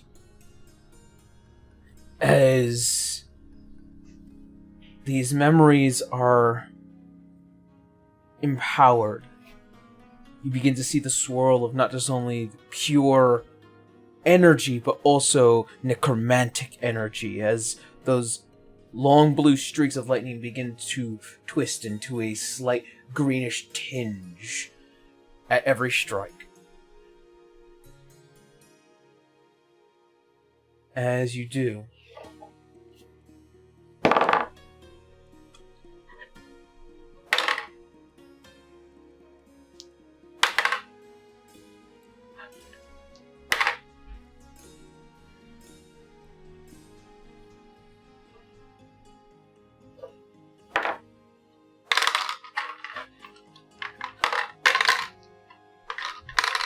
you can feel the fluctuation of magic as it begins to build here, as in the circles in each one of you, you begin to feel the draw of energy. Salazar, Winry, and Nyx, you all lose an 8th level slot. Okay. Also Okie dokie. includes Linda as well. As magic is drawn from each of you. as you see as the streaks of lightning reach and then aim for the heart of Citra as it grabs onto something like a hand as it begins to pull, as you see as Citra kind of flexes back without pain, but with this almost level of just lightheadedness as it begins to pull back. And in this swirl of energy, you see as it gets drawn closer to under the sheet in the body, as it begins to not only just move due to the strike of lightnings, but you can notice that it's beginning to actually have flex and muscle as the head slightly raises, and you can hear this terrified guttural screech, as I need everyone here to make me an intelligence saving throw. Saving throw, huh? Oh boy. 17. 16 with Wenry. 16? 11. 14. 25. 25? 14? 18, but minus 1, 17. Okay. So everyone that I think it's only Connor that made it because the DC is 20. Of course. Ah. Yeah, I'm not surprised that happened. Citra's dumps that as intelligence. What do you want? Yeah. Okay. I rolled a low number. That's just me. I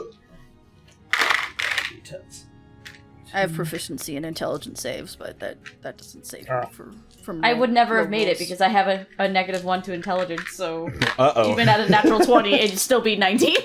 Well, I would have natural needed a 20. 20 and only rolled a 17. Oh well. Be ready to catch Cadus. I'm wisdom stacked, not intelligence stacked. I So am I'm charisma aware. and wisdom stacked.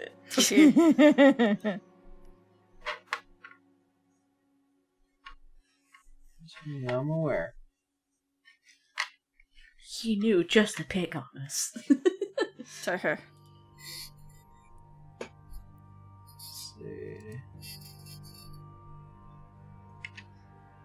It's gonna be funny if, like, it's gonna reach a point where Nyx is like, maybe I should have used that foresight on myself. Wait a minute. Question. Aaron, Yes? is this a frightened Oh, kind wait. of thing? It's a hold No. on. I can add 2d4 by favor of the gods, so hold on. Let me see if I can actually do this. shit! 20! 20. Citra passes. Alright, so Citra passes, you'll be taking half damage. Favor of the gods, boy. baby!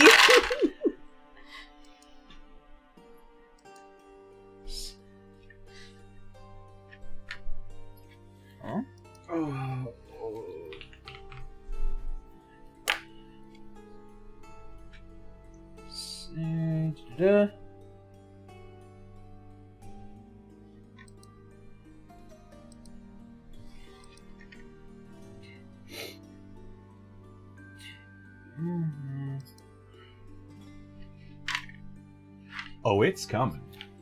Oh boy. He has to count all those dice. Yep. Takes This is the equivalent of a 4,000 psychic damage. scream. Again? Citra already had that back on the moon. Can't she have a break, please? No. Apparently not. Enough. So, in total,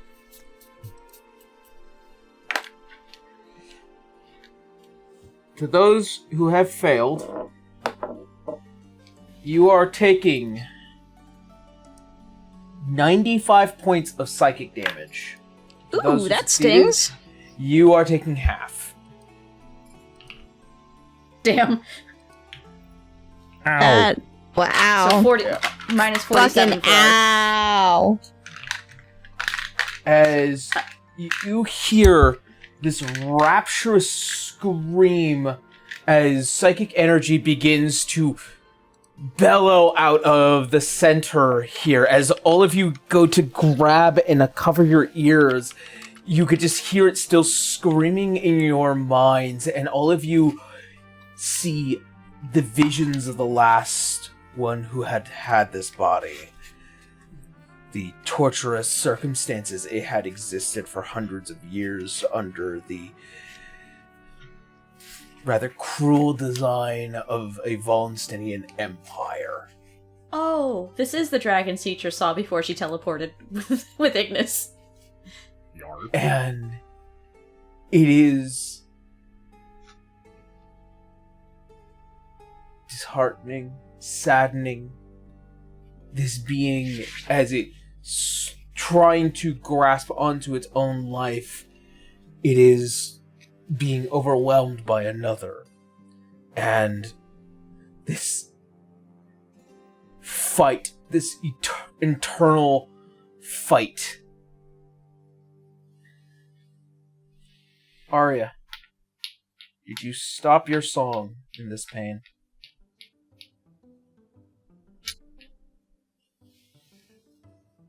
No. Arya? Did I? Tara? Did you? Tara? Tara? No. Tara? Okay, there you are. Okay. There you are. Yeah, I was like, okay, I was a little worried. I thought I almost lost you there. Uh-oh. Okay. All right. Hello, I'm back. My internet cut out. Oh, okay. Okay. Okay, you asked, did I stop my song in this pain? Is there a check I need to do, or is that a choice I'm making? It will need to be a check. Okay. What So, check? I need you to roll me another performance check. 30. That'll do it. Bard. that The bard. that beats the exact DC. Whoa. There you go. Thank The God it wasn't a ever concentration check. the first ever DC 30 of this game, by the way. Let's go, Tara! Thank As- fuck for being fucking min-maxed as a bard. Thank God for being a bard, as this warble in the voice is immediately halted down as you continue to sing through the screams and the memories. And as this calming sound, this soothing song, as you spin it around, as golden threads beckon out from you, as it begins to hit this creature before it can even rise a single claw to strike. You can see almost as the eyes glaze over.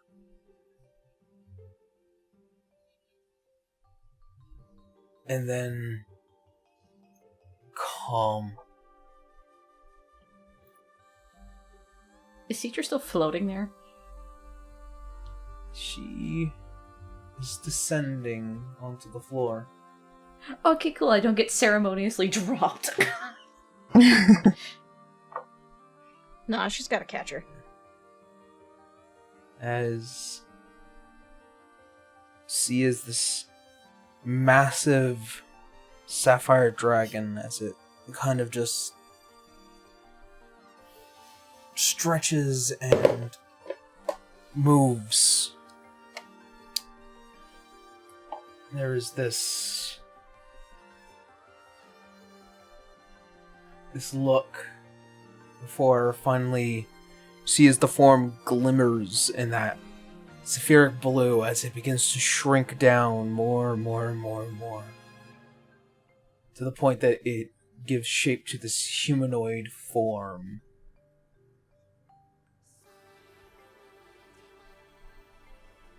The perfect black suit, sapphire blue tie, a wide-brimmed hat with a blue band around it. slightly olive-toned skin. However, this form looks younger. Cedra's just tilting her head as she's stepping closer, like, huh.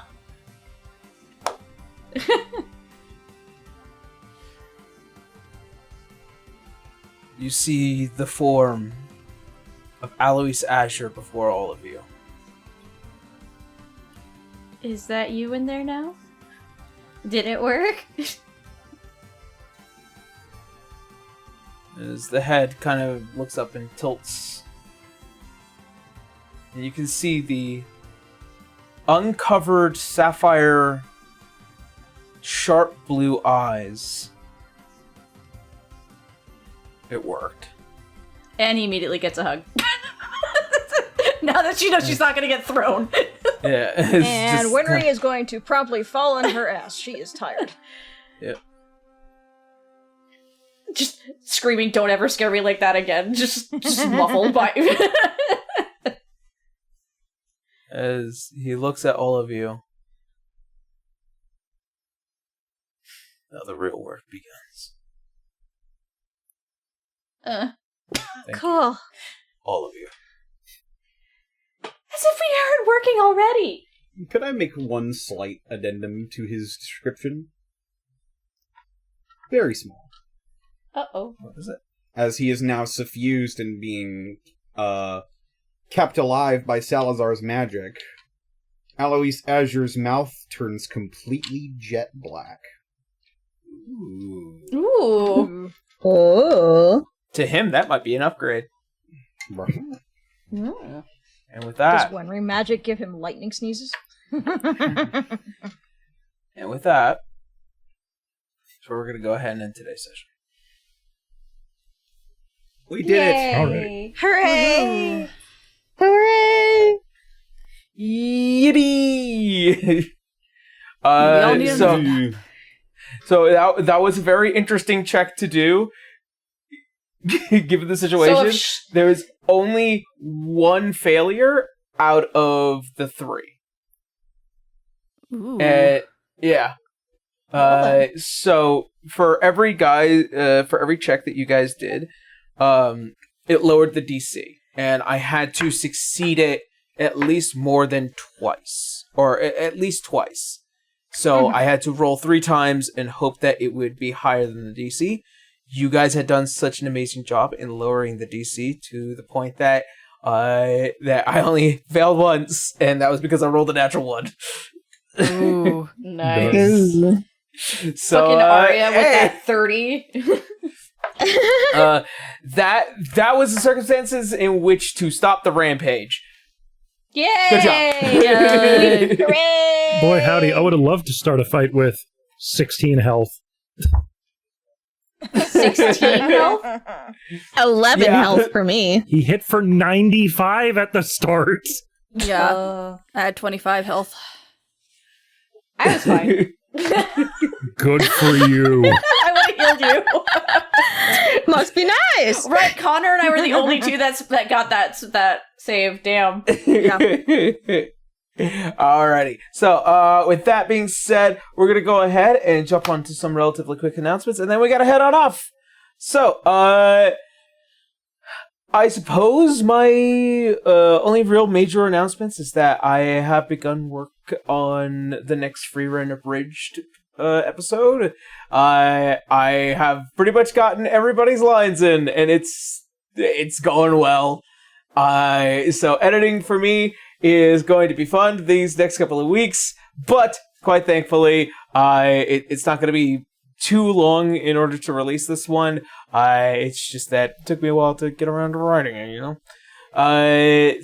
Also, like I said before, I also have a Angry Anime Newsman video that will be coming out afterwards for that episode, and then after that, I have something planned for Final Fantasy XIV in the following. So, as far as like Yarshian content, there will be some this year, I promise. It's just that I needed to kind of take some time and get that all lined up proper. Also, as I have mentioned before, because I will be busy, I kind of had to take a step back from working on the Path of the Twin Mask Barbarian for the time being. But in light of that, we have also begun a little bit of extra work into doing some upgrades for the channel. As I've mentioned before, we're doing a little bit of a rebrand change very, very soon. I'm assuming it will be probably after episode 30 is when we will get around to it. But I've gotten the new logo back. We are getting everything kind of just slowly upgraded and transitioned, and we've also slightly started the work on the next campaign that will be happening next year. So much art I can't so post. much to do. And then also we're currently in talks and probably having another show on this channel with a different system that's not A5E, but that is currently being organized, and we're it's a little touch and go for the time being, but we will figure it out, I swear. And then also I don't really think that's too much else for me. It's just Patreon and the sponsor. Yippee. Good sponsor with good clothes. sponsor. Yeah, cool Indeed. clothes. All right. Well then, that being said, Connor, how you know? It's me. Do you feel better? Yes. Good. A little bit. You can find me on Twitter, Twitch, YouTube, Tumblr, Blue Sky at Distortion Devil, Instagram, Connor McKinley VA. You can find all my TTRPG content over at youtube.com/DevilsAndDiceRolls and patreon.com/DevilsAndDiceRolls. And that's about it for me. Blue. Hi, this is me, it's Blue Casanate playing Citra, who, once again, doing another thing she did in Black Archives for the second time for this one. Transferring souls. Woo! Not much else is really going on. I did, however, finish another asset for Aaron, so he's going to be using that in the future for, I believe it was Monster Hunter, so good job. That's happening. I don't really have much else. I have work I can't post for a fucking year. Single tier. It's fun. It's so much fun. Other than that, I've just been hanging out in people's streams. Yeah, I hang out in Connor's, I hang out in Aaron's. I just downloaded Repo, so wish me luck. That's going to be interesting. Cool. Other than that, I'm doing commission work, and obviously, lately I've been doing a lot of meme art of my own Sono, so you'll be seeing a lot of that lately. So there's really all that's going on right now, aside from stuff I can't talk about. So I'm going to pass it on to Mal. Yeah. Wake up, Grandpa. I don't really have anything to announce, but you can find my socials at Sir Malervec on Twitter, Twitch, and Blue Sky, and you can occasionally find me on some of my friends' streams. That's all I got. Off to you, Tara. Alright, Tara, you can find me on Blue Sky at Tara Corbin VO or YouTube at Tara Corbin. The only thing I'm doing right now is NDA, so I don't really have anything to talk about right now either. So, on to you, Ray. Hi, I'm Ray, also known as Key Inc. and Calligraphy Inc. on various platforms.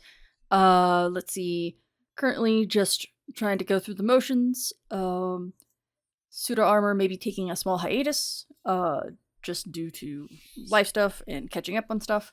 But other than that, I will be hanging out with friends online, as well as working on my own little personal projects that I will probably just share with you guys. So yeah, other than that, I'm just gonna send it off to Kendra. Hi everybody, I'm Kendra, or Transient Day on Tumblr and on Blue Sky. I'm back to school, so basically a lot of my days are focused on getting my homework done and all that jazz, so that's fun. Hooray, I'm a student. But aside from that, I'll be working with Aaron just to keep things all up to snuff and up to date, and as we get some cool things out for the business, you'll be learning that out, and yeah, it's gonna be fun. Yeah. Alrighty. Well then, that being said, nothing else pressing?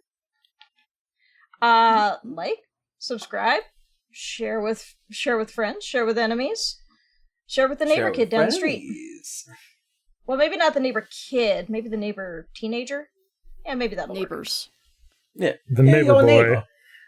Right. work. Silly All right. boy. Heard that. I heard that. All right. Well, You heard that. Sleep.